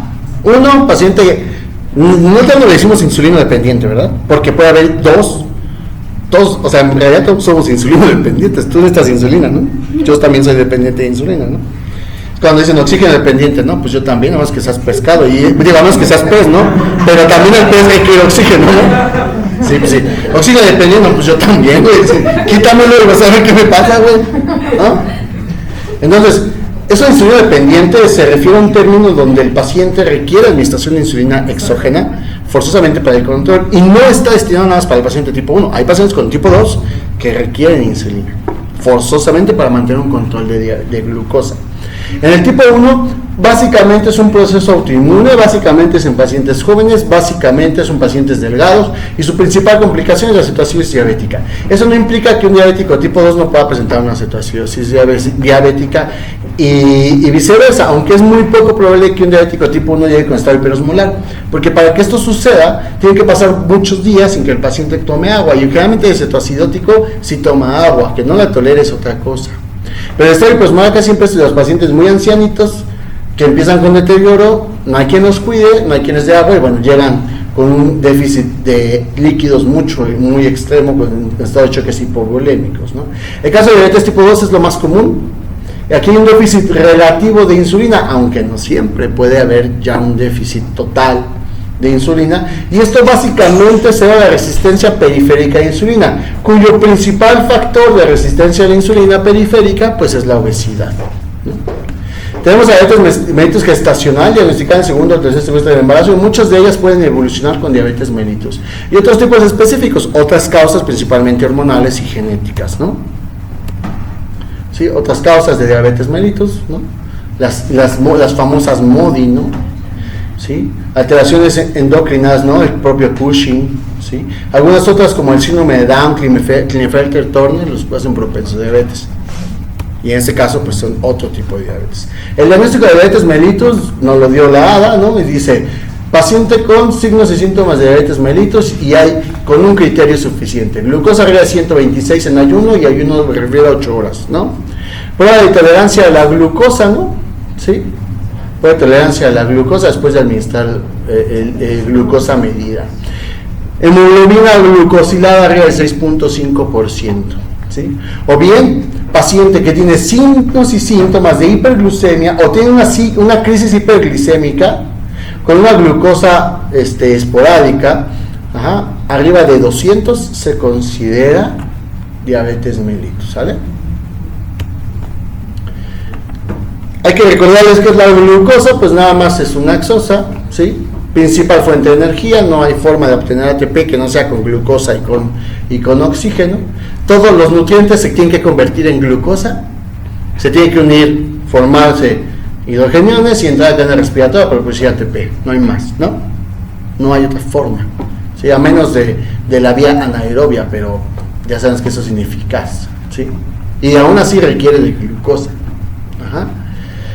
Nuestros parámetros normales en sangre siempre deben estar entre 80 y 110. El principal proveedor de glucosa sanguínea o sérica para todo el organismo es el hígado, ¿sí? 75% de toda la glucosa requiere de insulina. Y nuestras reservas de glucógeno duran entre 12 a 18 horas, ¿sí? Y bueno, los tenemos en el hepatocito y miocito. Los GLUT, ya decíamos que el GLUT4 es el principal transportador que responde a insulina.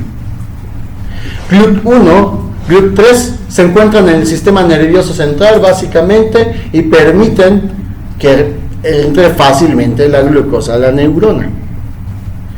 GLUT2 ese receptor es el que está en las células beta de los islotes de Langerhans y es lo que permite la estimulación de insulina, de la liberación de insulina. Y el GLUT5, bueno, en espermatozoides, intestino delgado, ¿sale? Regulación de la glucemia. El paciente debe estar más o menos entre 80 y 110, ¿no? ¿Sale? Nunca debería estar, después de 2 horas, nunca debería estar arriba de 140 en teoría. Y nuestro organismo nunca va a permitir que tengas menos de 60, ¿sí? Entonces estos son como los rangos de glucemia. Ahora, esta vascular nos permite simplificar que tenemos una hormona que es hipoglucemiante, es decir, que se va a activar ante la elevación de niveles de glucosa en sangre. Y tenemos otras hormonas que se van a elevar ante la disminución de niveles de glucosa que van a generar hiperglucemia. Entonces la insulina es un hipoglucemiante, va a hacer que se consuma la glucosa que se necesita y toda la demás la va a guardar, la va a almacenar en glucógeno, en lípidos y en proteínas, ¿no? Estas, ante presencia de hiperglucemia, sí, ante presencia de hipoglucemia, se van a activar. Y esta hipoglucemia no necesariamente debe ser sérica, porque quien activa esto, pues son los mecanismos celulares. Puede haber hiperglucemia sérica, pero la célula tener hipoglucemia. ¿Por qué? Pues porque el GLUT4 no se exterioriza y no entra la glucosa, ¿sí? Ese GLUT4 no se exterioriza porque un déficit en la insulina o en su receptor, ¿sí? Entonces se van a activar sistemas de compensación. La insulina, pues entonces es una hormona, es un aminoácido, 2 cadenas, A y B, de 51 aminoácidos, la cadena A de 21, la cadena B de 30, ¿sí? Su secreción basal, esto es importante. Todo el tiempo, en el ayuno, se está secretando insulina, aproximadamente de 0.5 a 1.5 unidades por hora, ¿sí? Y esto constituye cerca de toda la secreción de insulina en todo el tiempo, ¿sale? Aquí entonces hay una secreción basal de insulina, ¿sí? Ahora, cuando tú comes, viene la fase de secreción prandial, ¿sí? Y hay 2 fases de secreción prandial, la aguda y la tardía. Cuando tú comes, inmediatamente la insulina que está almacenada en las células beta se moviliza hacia la sangre en menos de 1 minuto y empieza a bajar los niveles de glucosa. Sin embargo, bueno, si persistiera la glucosa elevada, se va a activar la fase tardía y prolongada, va a haber síntesis de nueva insulina y persiste mientras permanezca la hiperglucemia. Por lo tanto, si sabemos esto, ¿sí?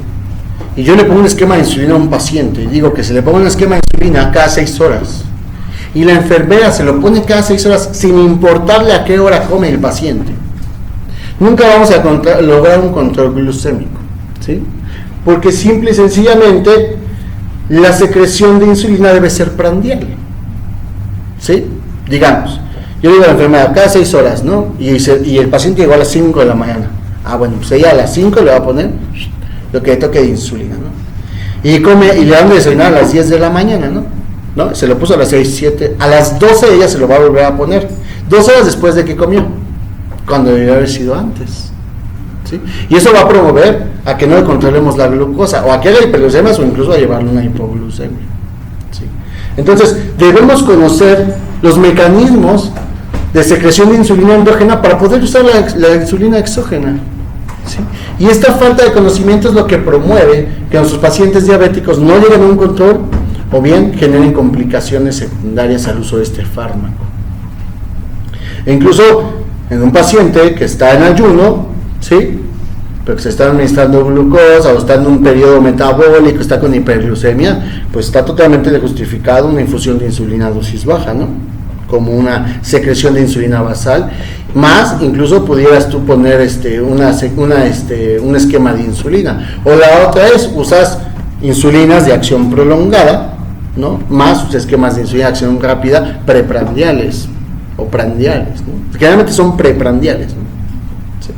Entonces necesitamos saber esto para poder saber utilizar la insulina bien, ¿no? Entonces, ¿cómo se secreta la insulina? Bueno, esta es una célula beta, ¿sí? El GLUT2 es el que está en la célula beta, rápidamente permite la entrada de glucosa sin necesidad de insulina. Esta glucosa se metaboliza en la mitocondria, bueno, se metaboliza y genera ATP. Este aumento de ATP bloquea el canal de potasio. Este canal de potasio, ¿sí?, permite la despolarización del canal de calcio y entrada de calcio hacia la célula. Y este aumento de calcio genera la secreción de insulina. Las sulfonilureas activan a este nivel, inhiben al potasio, permitiendo que se secrete más insulina. ¿Sale? Hay situaciones que promueven, ¿sí?, la secreción de insulina, como son el aumento de la glucosa, el aumento de los ácidos grasos, el aumento de las vitaminas, es decir, la dieta, ¿sí? Las propias hormonas, cuando comemos, estimulan la secreción de insulina para que cuando llega donde tenga que llegar se pueda utilizar esa glucosa, ¿sí? En la propia estimulación parasimpática, ¿sí?, si tú te asustas, ¿qué pasa? ¿No? Se activa la insulina, ¿sí?, para poder adquirir glucosa más rápido, ¿no? ¿Sí, no? Entonces, resistencia a insulina, sulfonilureas, metiltrefilina, etcétera, otros fármacos que van a generar, y la propia obesidad va a incrementar la necesidad de secretar más insulina. Alteraciones que disminuyen la producción de insulina, pues que haya menos glucosa, las hormonas contrarreguladoras y la leptina, que es lo que tiene que ver con la resistencia y la obesidad, ¿no? Ahora bien, ya que secretó la insulina y está circulando por la sangre, se va a unir a la célula, en este caso pues una célula de proteína, o un hepatocito, una célula grasa, va a llegar, se va a adherir a su receptor que tiene dos cadenas alfa, 2 beta, ¿sí?, se une y esto activa este sistema, tirosina-sinasa, permite transporte de sustratos, regulación de vías metabólicas, regulación de transcripción genética del GLUT4, y gracias a que se administró de que llegó la insulina aquí, se acopló y tirosina-sinasa, se exterioriza el GLUT4. Y esto permitirá la entrada de glucosa. Si por algún motivo no se puede acoplar la insulina o simplemente no hay la cantidad necesaria de insulina, no hay forma de exteriorizar el GLUT4 y no hay forma de que la glucosa entre a la célula. Y entonces no hay forma de que la célula cumpla con sus funciones metabólicas cotidianas o basales, ¿sí? Ahora, la insulina, ¿qué hace la insulina? Actúa básicamente a estos 3 niveles, ya lo habíamos dicho, ¿no? Aumenta la captación de glucosa hepática, generando glucólisis, glucogenogénesis, glucólisis, ¿no?, lipogénesis, ¿no? Aumenta los depósitos de glucógeno muscular, aumenta la captación y metabolismo muscular de glucosa, 15% termina su metabolismo en lactato y alanina y aumento de síntesis de proteínas. Ahora, ¿qué sucede si se bajan los niveles de glucosa? No necesariamente séricos, simplemente hablando, esto es hablando fisiológicamente, si se te bajan los niveles de glucosa va a pasar esto. Pero también, si por algún motivo tienes diabetes mellitus, la célula va a detectar hipoglucemia y para ese organismo tiene hipoglucemia. Por lo tanto, también se van a activar estos mecanismos de compensación en la diabetes mellitus, que es lo que promueve la hiperglucemia constante, ¿no? Este ciclo vicioso de que, pues yo como, tengo hiperglucemia, pero no entra a la célula, yo pido que coma más el paciente, come más, sigue sin haber glucosa, y activo mecanismos de compensación y mantengo hiperglucemia sérica todo el tiempo, pero esa nunca entra a la célula, ¿sale? Generando el ciclo vicioso de la diabetes mellitus. Ahora, ¿qué pasa ante la hipoglucemia? Pues hay varios mecanismos. Primero, los mecanismos del sistema nervioso central, alfa-adrenérgicos, inhibe la liberación de insulina endógena. Ante la hipoglucemia no debe haber insulina, ¿verdad? Aumenta el flujo sanguíneo cerebral para que lo poco que hay llegue. Glucogenólisis, lipólisis, ¿no? aumenta el flujo sanguíneo cerebral, ¿no? Esto por efectos beta-adrenérgicos. Y algunas otras, las catecolaminas aumentan todos los efectos alfa y beta-adrenérgicos. Entonces, ante la caída de hipoglucemia, ¿a quién le dio prioridad del organismo? Al cerebro, ¿sí? Al cerebro. Ahora, ¿qué le pasa a la insulina? Fácilmente la insulina pues, no deberá secretarse, ¿no? Ahora, glucagón, ¿sí? El glucagón se va a activar más o menos cuando esté la glucosa entre 60 y 70, abajo de 80, es la primera que se activa. Esto va a aumentar la liberación de glucosa hepática y facilita actividad de enzimas gluconeogénicas, ¿no? Las catecolaminas hormona de crecimiento y el propio cortisol van a provocar prácticamente lo mismo, pero con efectos más tardíos y con efectos cuando la glucosa baja mucho, ¿sale? Y entonces esto va a promover elevación de los niveles de glucosa sérica. ¿Cuál es el papel del riñón en la homeostasis de la glucosa? Acuérdense, la mitad de la gluconeogénesis en ayuno depende del riñón. Filtra alrededor de 180 gramos al día y prácticamente toda la glucosa deberá reabsorberse, ¿sí? Si hay un problema en la reabsorción, ¿se acuerdan, por ejemplo, en la insuficiencia suprarrenal que va a haber hipoglucemia? ¿No? ¿Sí? Pues tiene que ver con hormonas, ¿no? Al exceder 220 miligramos por minuto, la descarga de glucosa en el túbulo proximal satura la capacidad de transporte y se empieza a eliminar por la orina. Eso es lo que llamamos el umbral de glucosa. Hay unos que dicen 180. Sin embargo, el libro que se revisó dice 220 y nos ayuda a degradar la insulina. Si el paciente tiene enfermedad renal crónica, no va a haber forma de generar gluconeogénesis, va a estar eliminando, no va a filtrar de manera adecuada la glucosa y aparte no va a poder degradar la insulina. Por lo tanto, es un paciente con riesgo de generar hipoglucemia y ese paciente pues deberás de evitar la glibenclamida. Y la otra situación es que deberás administrar insulina pues siempre ajustarla de acuerdo a las necesidades del paciente. Casi siempre ya no lo necesitan y dicen que el paciente se autorreguló, ¿verdad? No fue una autorregulación, más bien es que ya los niveles de insulina permanecen más elevados por varias situaciones y los fármacos igual, ¿no? Ahora bien, ese es el ciclo vicioso que yo les decía, ¿no? Al final de cuentas no hay entrada, no hay utilización de glucosa. ¿Por qué? Pues porque el GLUT4 no se exterioriza. ¿Por qué? Pues porque el déficit de insulina, ¿no? Hay gluconeogénesis, lipólisis, todo esto conlleva más hiperglucemia. La propia hiperglucemia va a generar glucosuria, cuando pase el umbral va a haber poliuria, esto va a haber deshidratación, polidipsia. La propia polidipsia puede generarte hipotensión, ¿sí? La propia lipólisis, si no se inactiva, es decir, si tu paciente tiene un déficit total de insulina, ¿sí? Puede haber mucha lipólisis, mucha cetosis y generar cuerpos cetónicos, cetoacidosis, y bueno, también se activa el sistema del hambre y va el polifagia. Entonces, polifagia, poliuria, polidipsia. ¿Por qué hay pérdida de peso?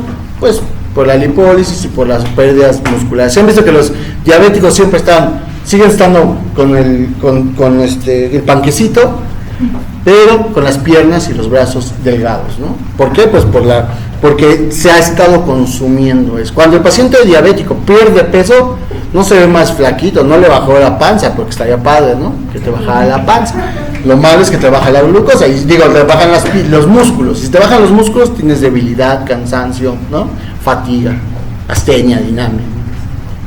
¿Cuáles son las complicaciones agudas de la diabetes?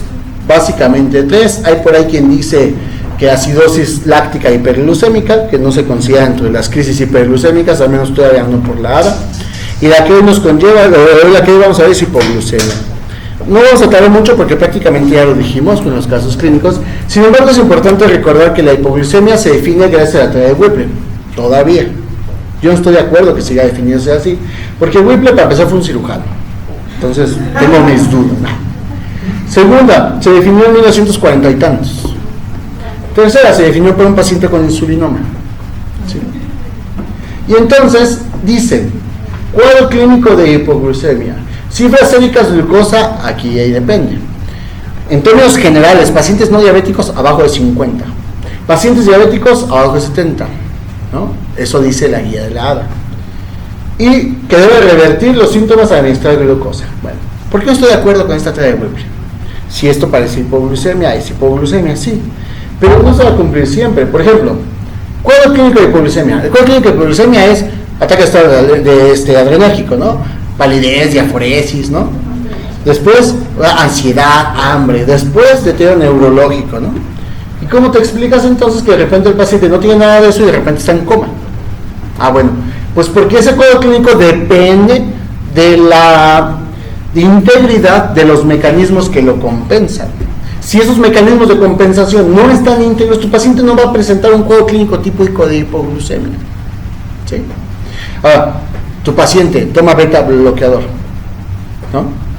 Te va a dar taquicardia, te va a dar diaforesis, va a haber ese mecanismo de beta adrenérgico.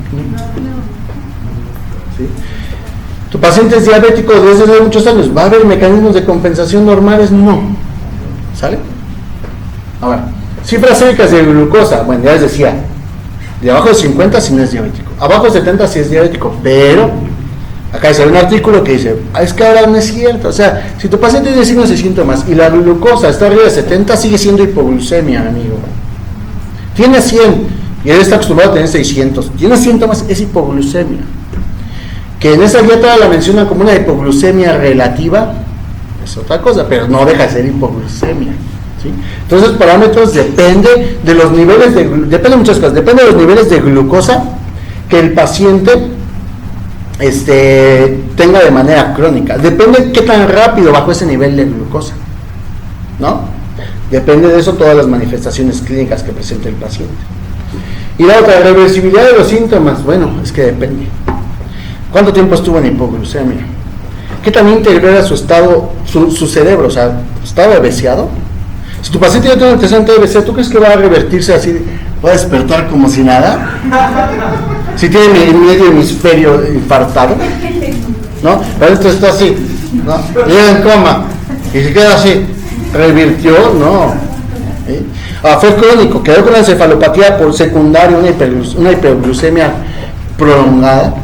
Puede quedar en coma con una hipoglucemia prolongada. Entonces, esta reversibilidad depende del tiempo y de la integridad del tejido neuronal. Y también están los que no son refractarios a glucosa, que se les pasa la glucosa, no son refractarios, pero les administras un glucocorticoide y responden.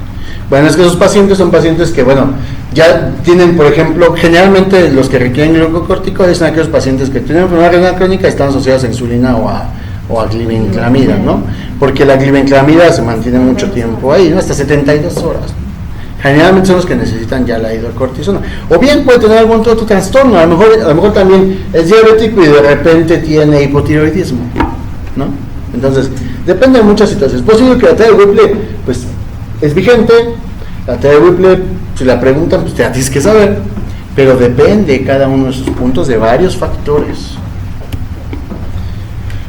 Se dice que un paciente con diabetes mellitus 1 puede tener de 10 al 30% de episodios por año, ¿sí? O sea, del 10 al 30% de diabetes mellitus tipo 1 experimentan un episodio por año. Incluso hay algunos que dicen, alguna bibliografía decía que el paciente con hipoglucemia puede presentar de 1 a 2 eventos por semana de hipoglucemia.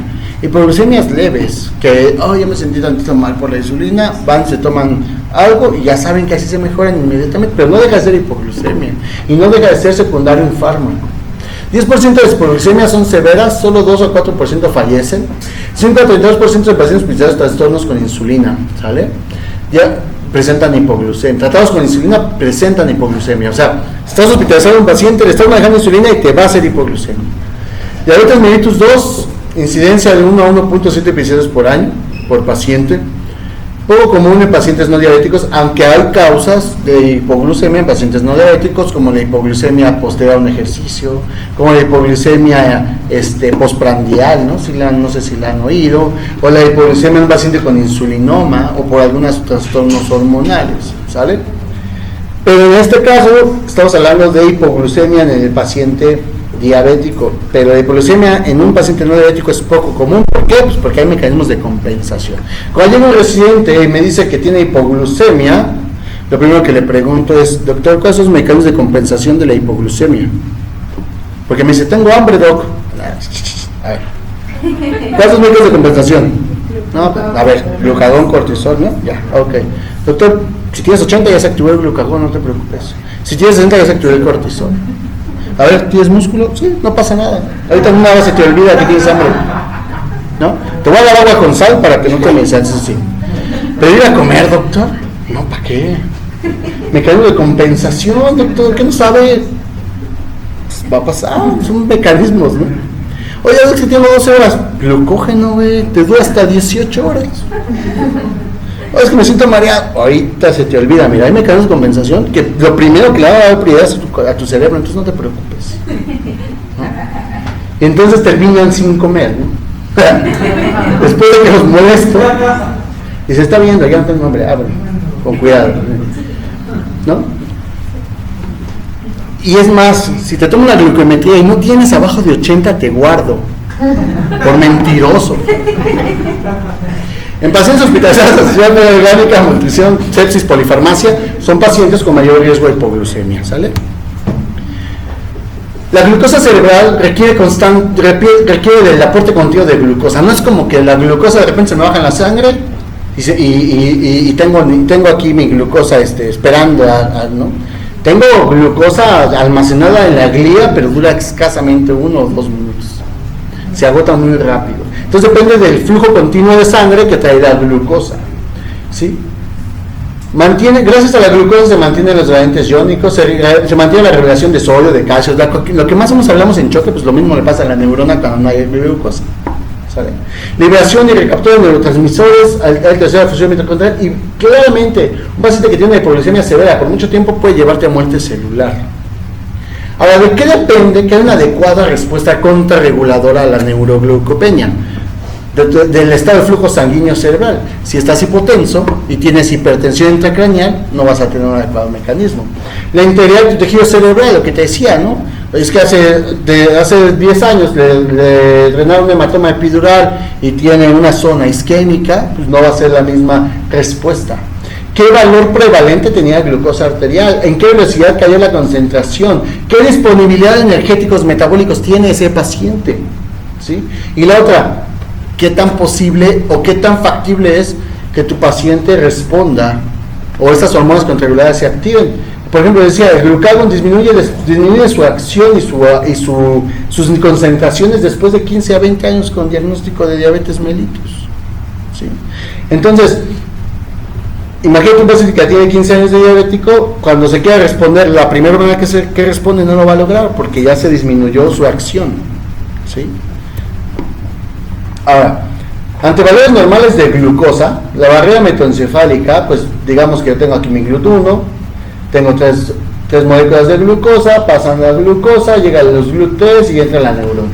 Bueno, si yo tengo mucha glucosa en sangre por mucho tiempo, empieza a haber una regulación pero si yo tengo poca glucosa, ¿sí?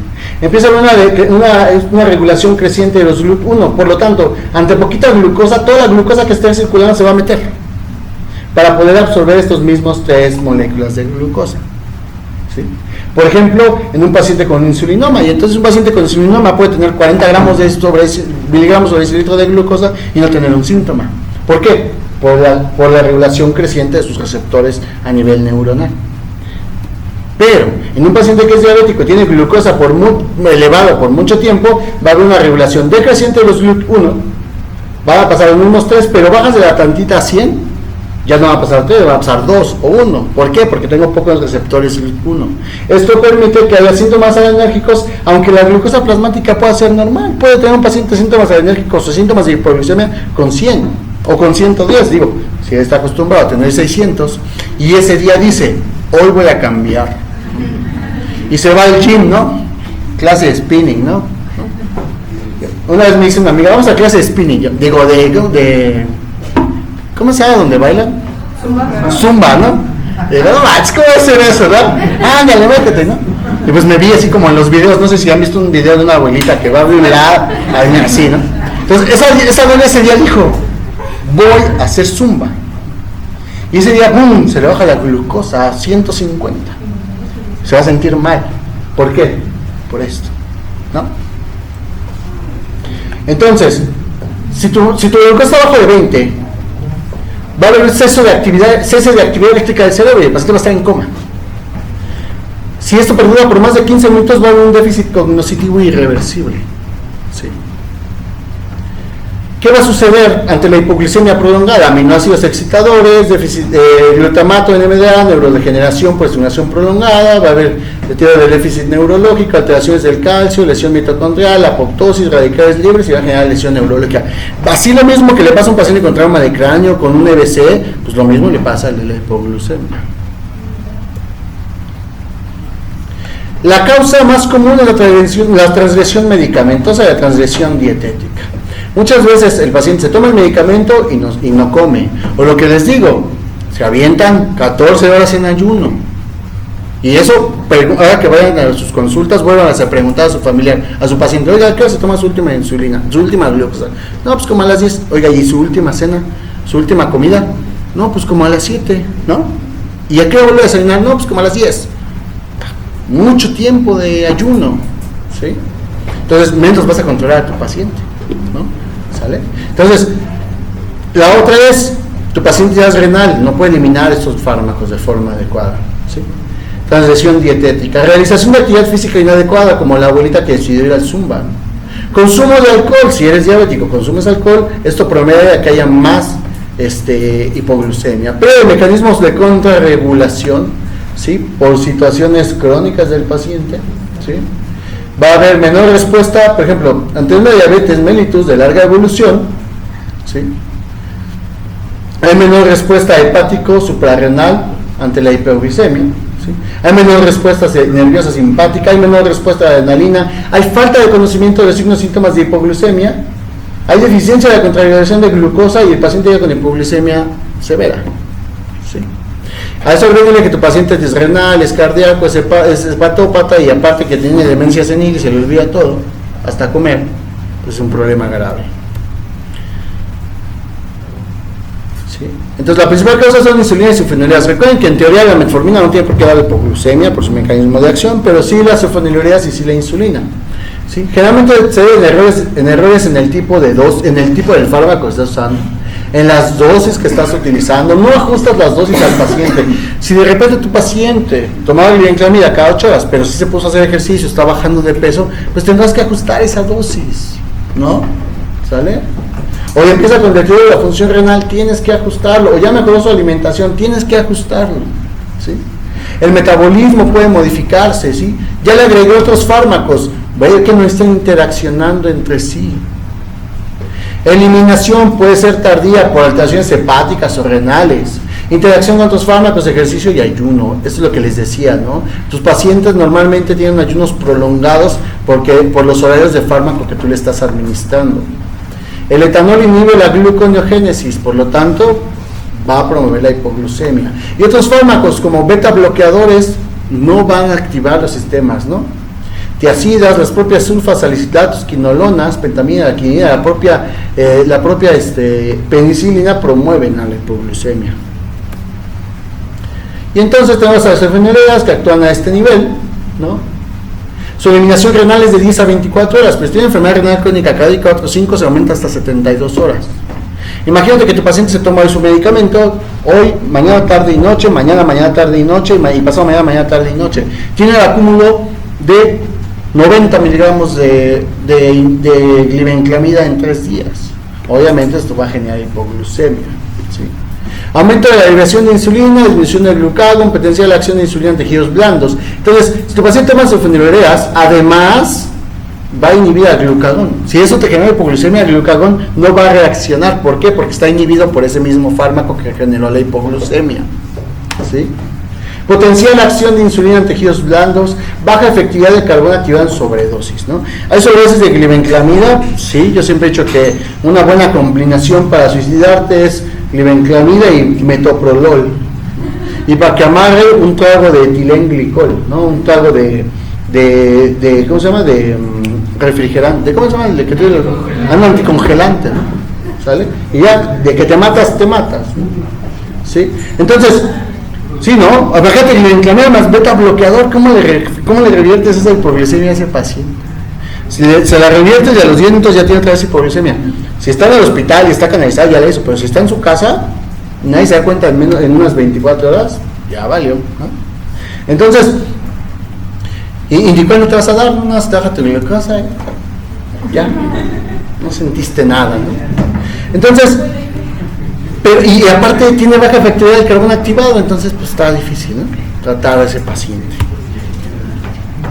¿vale? ¿Cuáles son los signos y síntomas? Palpitaciones, ansiedad, que son los síntomas adrenérgicos, ¿no? Irritabilidad, náusea, hambre, debilidad, temblor, eforesis, ¿no? ¿Sale? Después de estos eventos, cuando la glucosa está más baja, empiezan los datos de neuroglucopenia, generalmente que está la glucosa abajo de 50, abajo de 60, pero esto es dependiente de cada paciente, ¿verdad? Las crisis convulsivas y el cese de la función neurológica, el coma casi siempre es abajo de 20, ¿sale? Ahora, ¿puede haber comas en 40? Pues sí, ¿no? Los síntomas, datos de una encefalopatía, que varias cefalea, confusión, visión borrosa es algo muy común porque en ese momento hace que la retinopatía diabética se acelere, ¿no?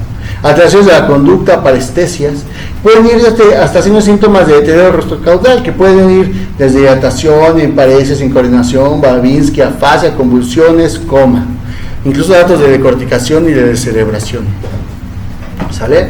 Entonces, ¿esto de qué depende? Del deterioro rostrocaudal. Entonces, los primeros síntomas de neuroglucopenia son los compatibles con una encefalopatía y después deterioro rostrocaudal. Yo la primera vez que tuve acercamiento con una hipoglucemia, me acuerdo que era estudiante, estaba en el Juárez Centro, llegó un paciente en coma, pálido y enforético, lo vi y dije, se va a morir. Y era un alumno de, creo que de cuarto año, tercer año. Lo vi muy mal, ¿no? Dije, está muerto, se va a morir. Y llega el médico y dice, es hipoglucemia, pásale glucosa, ¿no? Y de repente ¿qué pasó? Y dije, maestro, ¿no? Y dije, no manches, ese cuate está muy cabrón, sabe mucho, ¿no? Y después me di cuenta de lo fácil que era diagnosticar la revertirla. Ya, obviamente eso perdió mi adolescencia, pero yo lo vi y dije, no manches. Entonces, la verdad es que el paciente con hipoglucemia rápidamente revierte, ¿no? Pero su cuadro clínico sí es como muy grave, ¿no? O sea, impresiona grave ese paciente. Y en ese momento, con cero de hipoglucemia, sí está grave, ¿verdad? Afortunadamente, si lo revierte de forma adecuada, no va a haber ningún problema, siempre y cuando no haya sido prolongada esa hipoglucemia. Las fases de hipoglucemia de deterioro rostrocaudal, ¿no? Sí, dependiendo de las fases, pues son los signos y síntomas que pueden ir desde, les decía, somnolencia, aforesis, hasta espasmos tónico-extensores, ausencia de reflejos, bradicardia, pero esto depende del deterioro rostrocaudal. El diagnóstico, pues básicamente es con el cuadro clínico y con la toma de una glucosa, ¿no? Afortunadamente tenemos estos aparatos, glucometría, una glucometría capilar, y fácilmente y rápidamente en unos segundos tenemos cantidad de glucosa. Siempre hay que corroborarla con una glucosa sérica. La ADA nos dio estas definiciones, vamos a acabar, no se preocupen. Nos dio estas definiciones: hipoglucemia leve, hipoglucemia moderada, hipoglucemia grave. Ya les decía, leve, paciente con hipoglucemia, pero que puede parar, tolera oral, se levanta y se administra solamente su glucosa. Moderada, paciente que tiene manifestaciones, pero requiere de alguien más, pero tolera vía oral. Y la hipoglucemia grave no tolera vía oral, ¿sale? Es un paciente en somnolencia, en estupor o coma, con o sin convulsiones. Por lo tanto, la gravedad de la hipoglucemia no depende de los niveles de glucosa, depende de las manifestaciones clínicas, si se tolera o no vía oral, ¿ok? Por eso dicen, doctor, ¿tiene hipoglucemia grave? ¿Cuánto? 30. ¿Y estaba despierto? Sí. ¿Cómo fue grave? Estaba despierto. No, pues es que estaba muy baja. Bueno, yo nunca he visto una bibliografía que diga de 10 a 20 es muy grave, crítica, de 20 a 30, no existe, ¿sale? ¿Por qué? Pues porque ya vimos que depende de cada paciente, de su integridad, etc. Ahora, Asimov nos dio estos criterios, estas definiciones que debemos saber. Hipoglucemia sintomática documentada. ¿A qué te suena? Pues a que se bajó la glucosa, a que tuvo síntomas y a que pudiste determinar que tenía hipoglucemia. En el paciente diabético abajo de 70. ¿Sí? Aunque insisto, depende de cada paciente. Hipoglucemia asintomática, paciente con bajos niveles de glucosa de 70 pero sin síntomas. Hipoglucemia sintomática probable, paciente que tiene datos de hipoglucemia pero que no pude determinar los niveles de glucosa. Hipoglucemia relativa, paciente que tiene signos y síntomas pero la glucosa no está bajo de 70 pero sigue siendo hipoglucemia. El tratamiento depende de la gravedad. ABCD, tu paciente está en coma, está en crisis convulsivas, pues no vas a diazepam, ¿verdad? Llegas a ABCD, ¿no? Mantienes tu vía permeable, que no se te broncoaspire por las crisis convulsivas, que no se golpee, que esté ventilando, si ya se te broncoaspiró, está con hipoxia, pues le intubas, ¿no? Está hipotenso, le pones volumen. ¿Sí? Todo lo que tengas que hacer ese paciente crítico, ¿sí? Pensando en un paciente con una hipoglucemia severa. Tu paciente llega con una hipoglucemia leve, ¿sí? ¿El tratamiento cuál es? Antes de que empiecen con el bullying, sí soy yo. ¿Sí? Entonces, el tratamiento, si tu paciente tolera vía oral, ¿sale? Siempre. ¿Cuánto vas a dar? 15 a 20 gramos de glucosa vía oral. 15 a 20 gramos de glucosa vía oral equivale a unos 100 a 200 mililitros de jugo de naranja, ¿no? Leche entera, 4 cucharadas de azúcar, 1 o 2 cucharadas de miel, o bien las tabletas de glucosa. Hay otros preparados de glucosa, ¿sí? Ahora, paciente que están somnolientos, incluso puede usar vía sublingual. Incluso hay quien dice que puede usar miel sublingual. O miel, ahí se la untas y a ver si el riesgo es que se te broncoaspire, ¿no? ¿Sabe? ¿Sí? Bueno, entonces 15 a 20 gramos de glucosa. ¿Qué vamos a preferir siempre?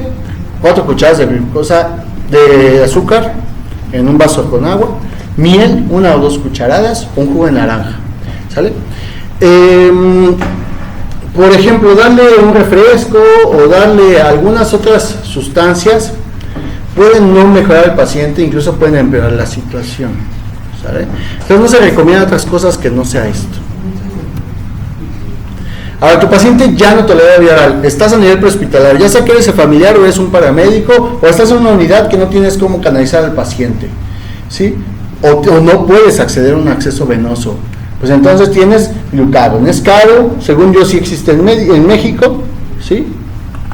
Y bueno, se administra intramuscular o subcutáneo, viene en unidosis de 1 miligramo, prácticamente es lo que le tienes que poner, excepto de que sea un niño, que tienes que cargar de 0.1 a 0.2 por kilo, ¿sí? Actúa entre 5 a 10 minutos, y en cuanto el paciente se despierta, tienes que darle de comer, ¿sale? Igual que cuando le pones glucosa IV, si le pones glucosa IV, lo que quieres es que despierte, así como despierta, que coma, ¿sí? Paciente que no reacciona al tratamiento inicial o que no tolera vía oral, glucosa IV. Fíjense, este artículo dice: el uso de soluciones hiperosmolares como glucosa al 50% aumenta el riesgo de lesión por extravasación.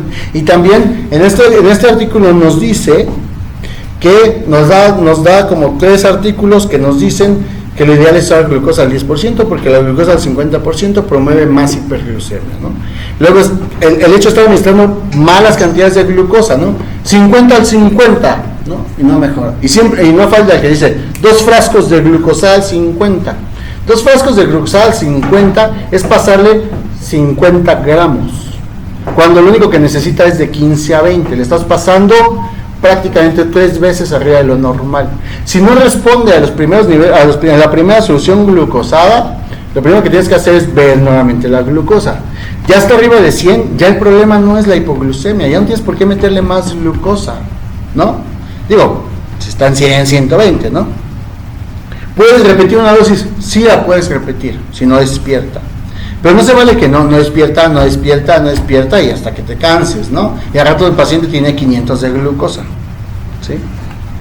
Ahora, glucosa 15 a 20 gramos igual, IV para 15 minutos, es lo que se sugiere.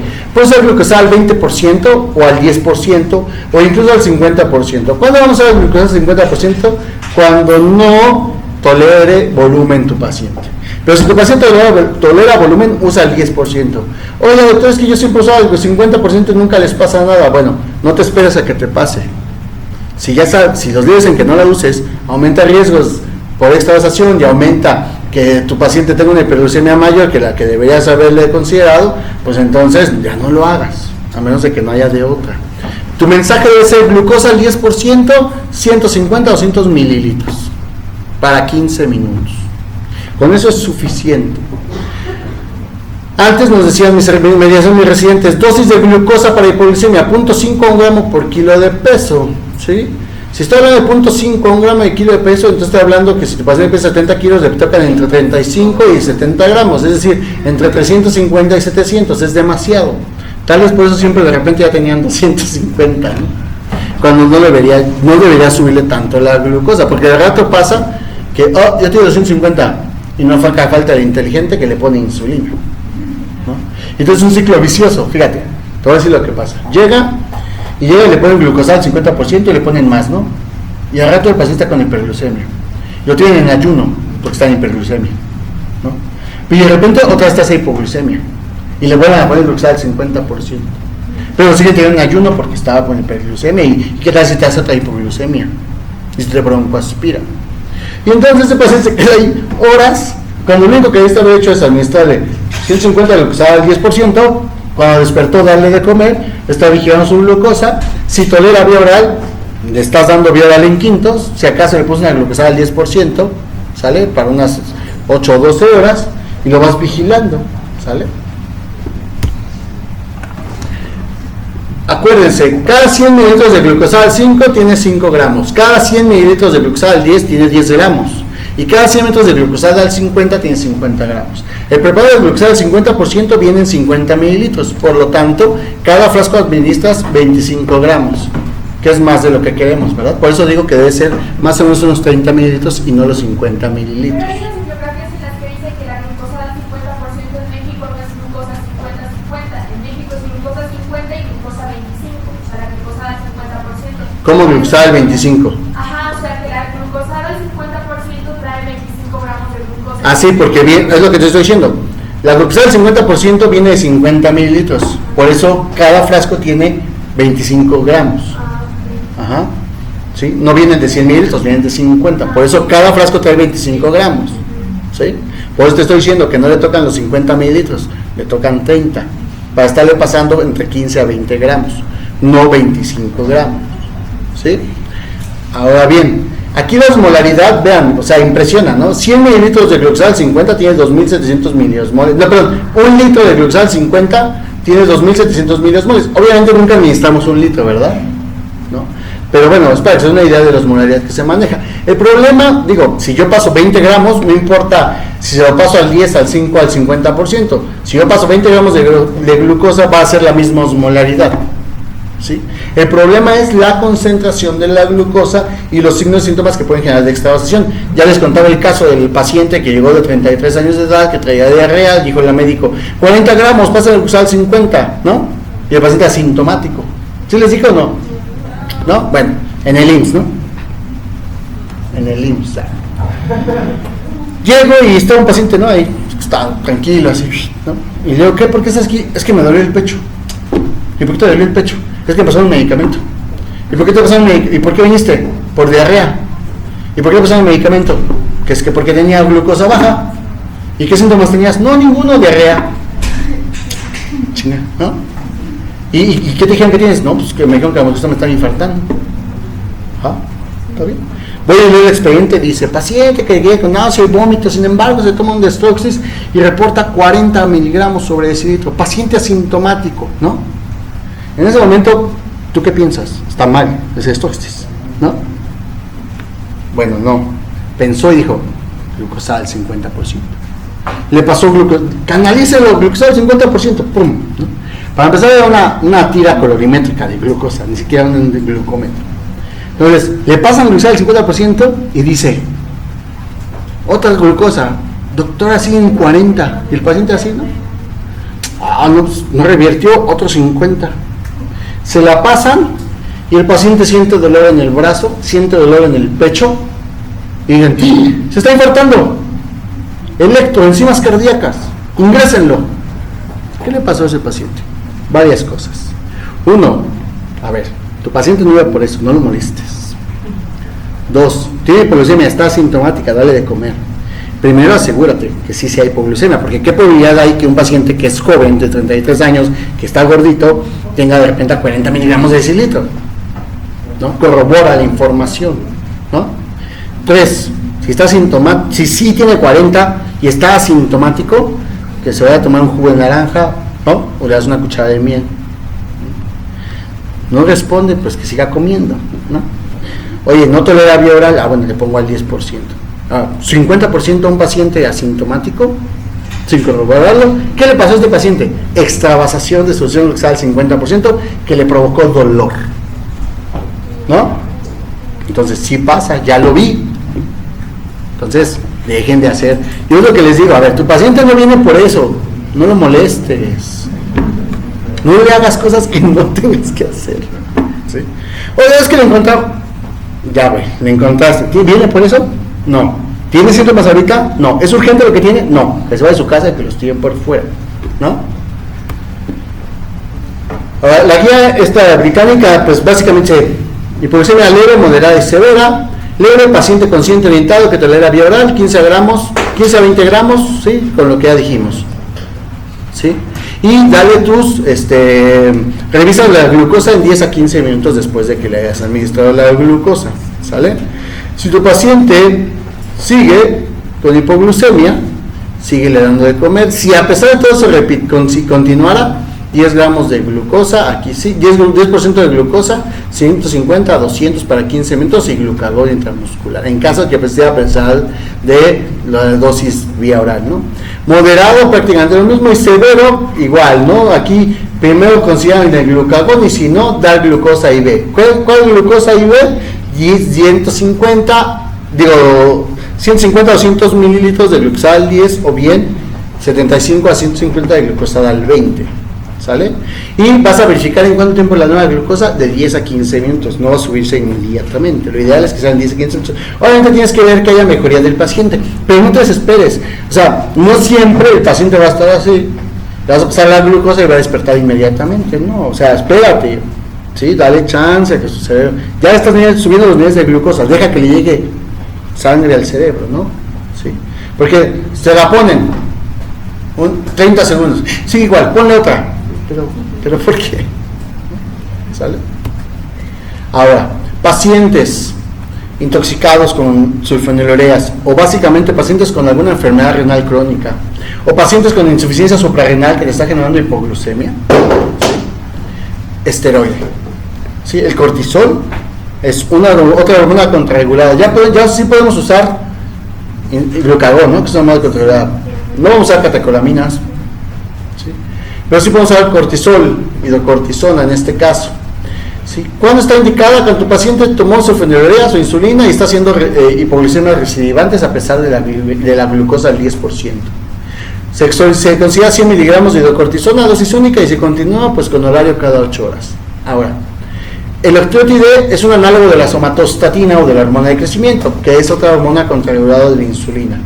Por lo tanto, si tu paciente generalmente está indicado en pacientes con ingestión de sulfonilureas, ya nos pasó una vez que recibimos como 2 o 3 pacientes en Joco provenientes de reclusorios que venían con hipoglucemias severas, en coma, se la revertíamos a los 10 minutos otra vez otra hipoglucemia, pero era así de que llegaban 20, se la subíamos a 180 y a los 20 minutos ya tenía otra vez 20. Se la volvíamos a subir y a los 20 minutos otra vez tenía 10. Entonces, esteroide, no mejora. Octreotide. El octreotide no se usa como cuando se usa en el hemorragia digestivo alto, que requieres una dosis de bolo y más una infusión. No, aquí es subcutánea o intramuscular, ¿sí? 50 a 100 microgramos cada 6 a cada 8 horas. ¿Sale? Y bueno, finalmente monitoreas tu glucosa cada 3 horas, mantén niveles por arriba de 100, que sería la meta, siempre y cuando esté ya asintomático. Las hipoglucemias secundarias antidiabéticos orales requieren vigilancia al menos 24 horas. Y si tu paciente tiene IRC o tiene bajo apoyo familiar, por lo menos 72 horas. ¿Sale? Complicaciones de hipoglucemia, edema cerebral principalmente en niños. Factores desencadenantes de complicaciones vasculares macroangiopáticas, CVC y AM. Secuelas neurológicas ante episodios reiterados o episodios prolongados. Favorece el desarrollo de isquemia capilar, empeoramiento transitorio de la retinopatía por hemorragias retinianas. ¿Sale? ¿Preguntas de hipoglucemia? ¿Dexametasona en lugar de Si no tienes hidrocortisona puedes usarla, al final de cuentas es un esteroide. El problema de la dexametasona contra hidrocortisona es su tiempo de acción, es mucho más tardado que se active la dexametasona que se active la hidrocortisona. Entonces, si no tienes hidrocortisona, pues puedes usar también metilprednisolona o también puedes usar dexametasona, pero lo que corresponde es hidrocortisona. ¿Sale? ¿No hay dudas? ¿Quedó claro por glucemia? Sí. ¿Sale? Pues la próxima clase nosotros, ahora sí, con estadio posmolar y cetoacidosis diabética, ¿sale?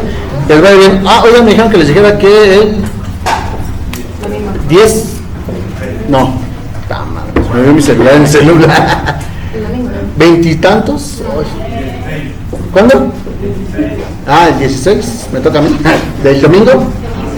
Ah, bueno. Ah, pues ya saben. Sale pues. Que les vaya bien. Cuidado, perdón por dejarlo decirlo más tarde, pero tenemos que acabar. ¿Sale?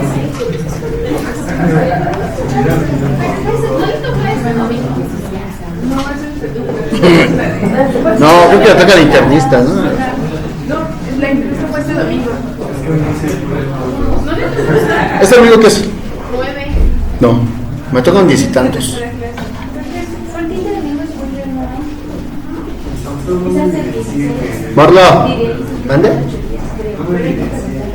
Llega tarde. Sí me dices, ¿sí?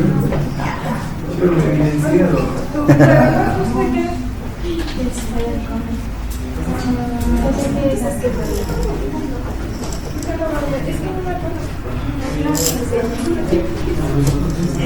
Doctor, ¿ya no va a hacer nada? ¿Ya no va a hacer pura urgencia nada más? ¿Cómo? ¿Ya no va a hacer otra sub? Ay, no, qué guay. Ya, ¿Quién ya. hace terapia, doctor? Esto es como internista de color. No me gusta, no, ¿qué pasa? Sí, sabe mucho de fisiopato. Porque me gusta, pero no de interesa. Entonces, porque a mí me gusta mucho. Pero así. Ay, me gusta ver Pues música sí, así. Ya, me jodido. Estoy leyendo. Y me gusta verme un rato, no más Pero no tiempo. va por el fisiopato, o sea, sí, más que Pero pues, porque yo creo que es la única forma de entender la patología. O sea, si no tienes la patología, es difícil no se va a comprender la patología. Como que es lo que a mí me gusta. haga terapia. Sería el maestro de la terapia. ¿Sabes qué? La terapia nunca me durante mi urgencias de reanimación. Me dio urgencias neurológicas, esto es neuro. Apenas aguanté 4 meses. La verdad, no sé. Me aburría muchísimo. O sea, pero eso es como una... Un ferio. Reanimación también es un ferio. Pero estaba que urgencias neurológicas, pero yo así. O sea, llegaba a las 8:30 a las 6 de la tarde y dije, no mames, esto es un pedo. ¿Y cuánto tiempo era, doctor? Un año. Pero aparte tenía que hacer otra tesis, ¿no? Y aparte no tenía un programa bien establecido. Y aparte estaba conviviendo con neurólogos, psiquiatras, y así te están todos malditos, ¿no? Sí, en la plaza. Y entonces así, llegabas y a las 8 de la mañana se a tomar café. Así todo pasivo, ¿no? Nunca había nada grave de urgente así que llegara, sino que todos, o ya vienen otros hospitales diagnosticados, o son pacientes del hospital. O sea, no es así de que llegó el paciente grave y vamos a atacarlo, ¿no? Y si el paciente venía grave y te consultaban al de terapia intensiva, ellos no lo manejaban. Y ellos decían, bueno, ¿qué es dormir? Ah, pues bueno, ¿no? Pero no eran muchos. Entonces, la verdad es que me aburrí. Dije mucha ciencia, poca acción.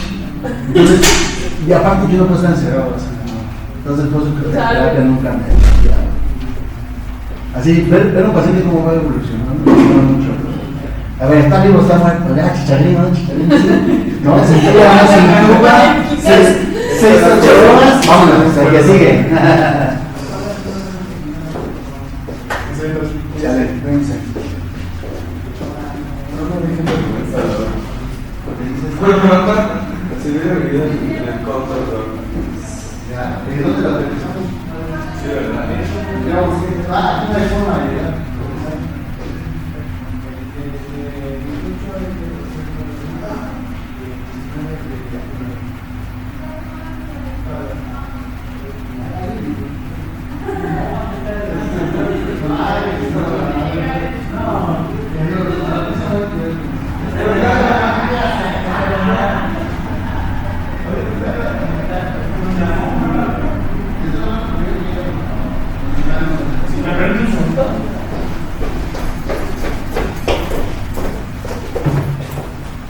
Supongo que sigue corriendo. Ahora sí le puse el rey, ¿no?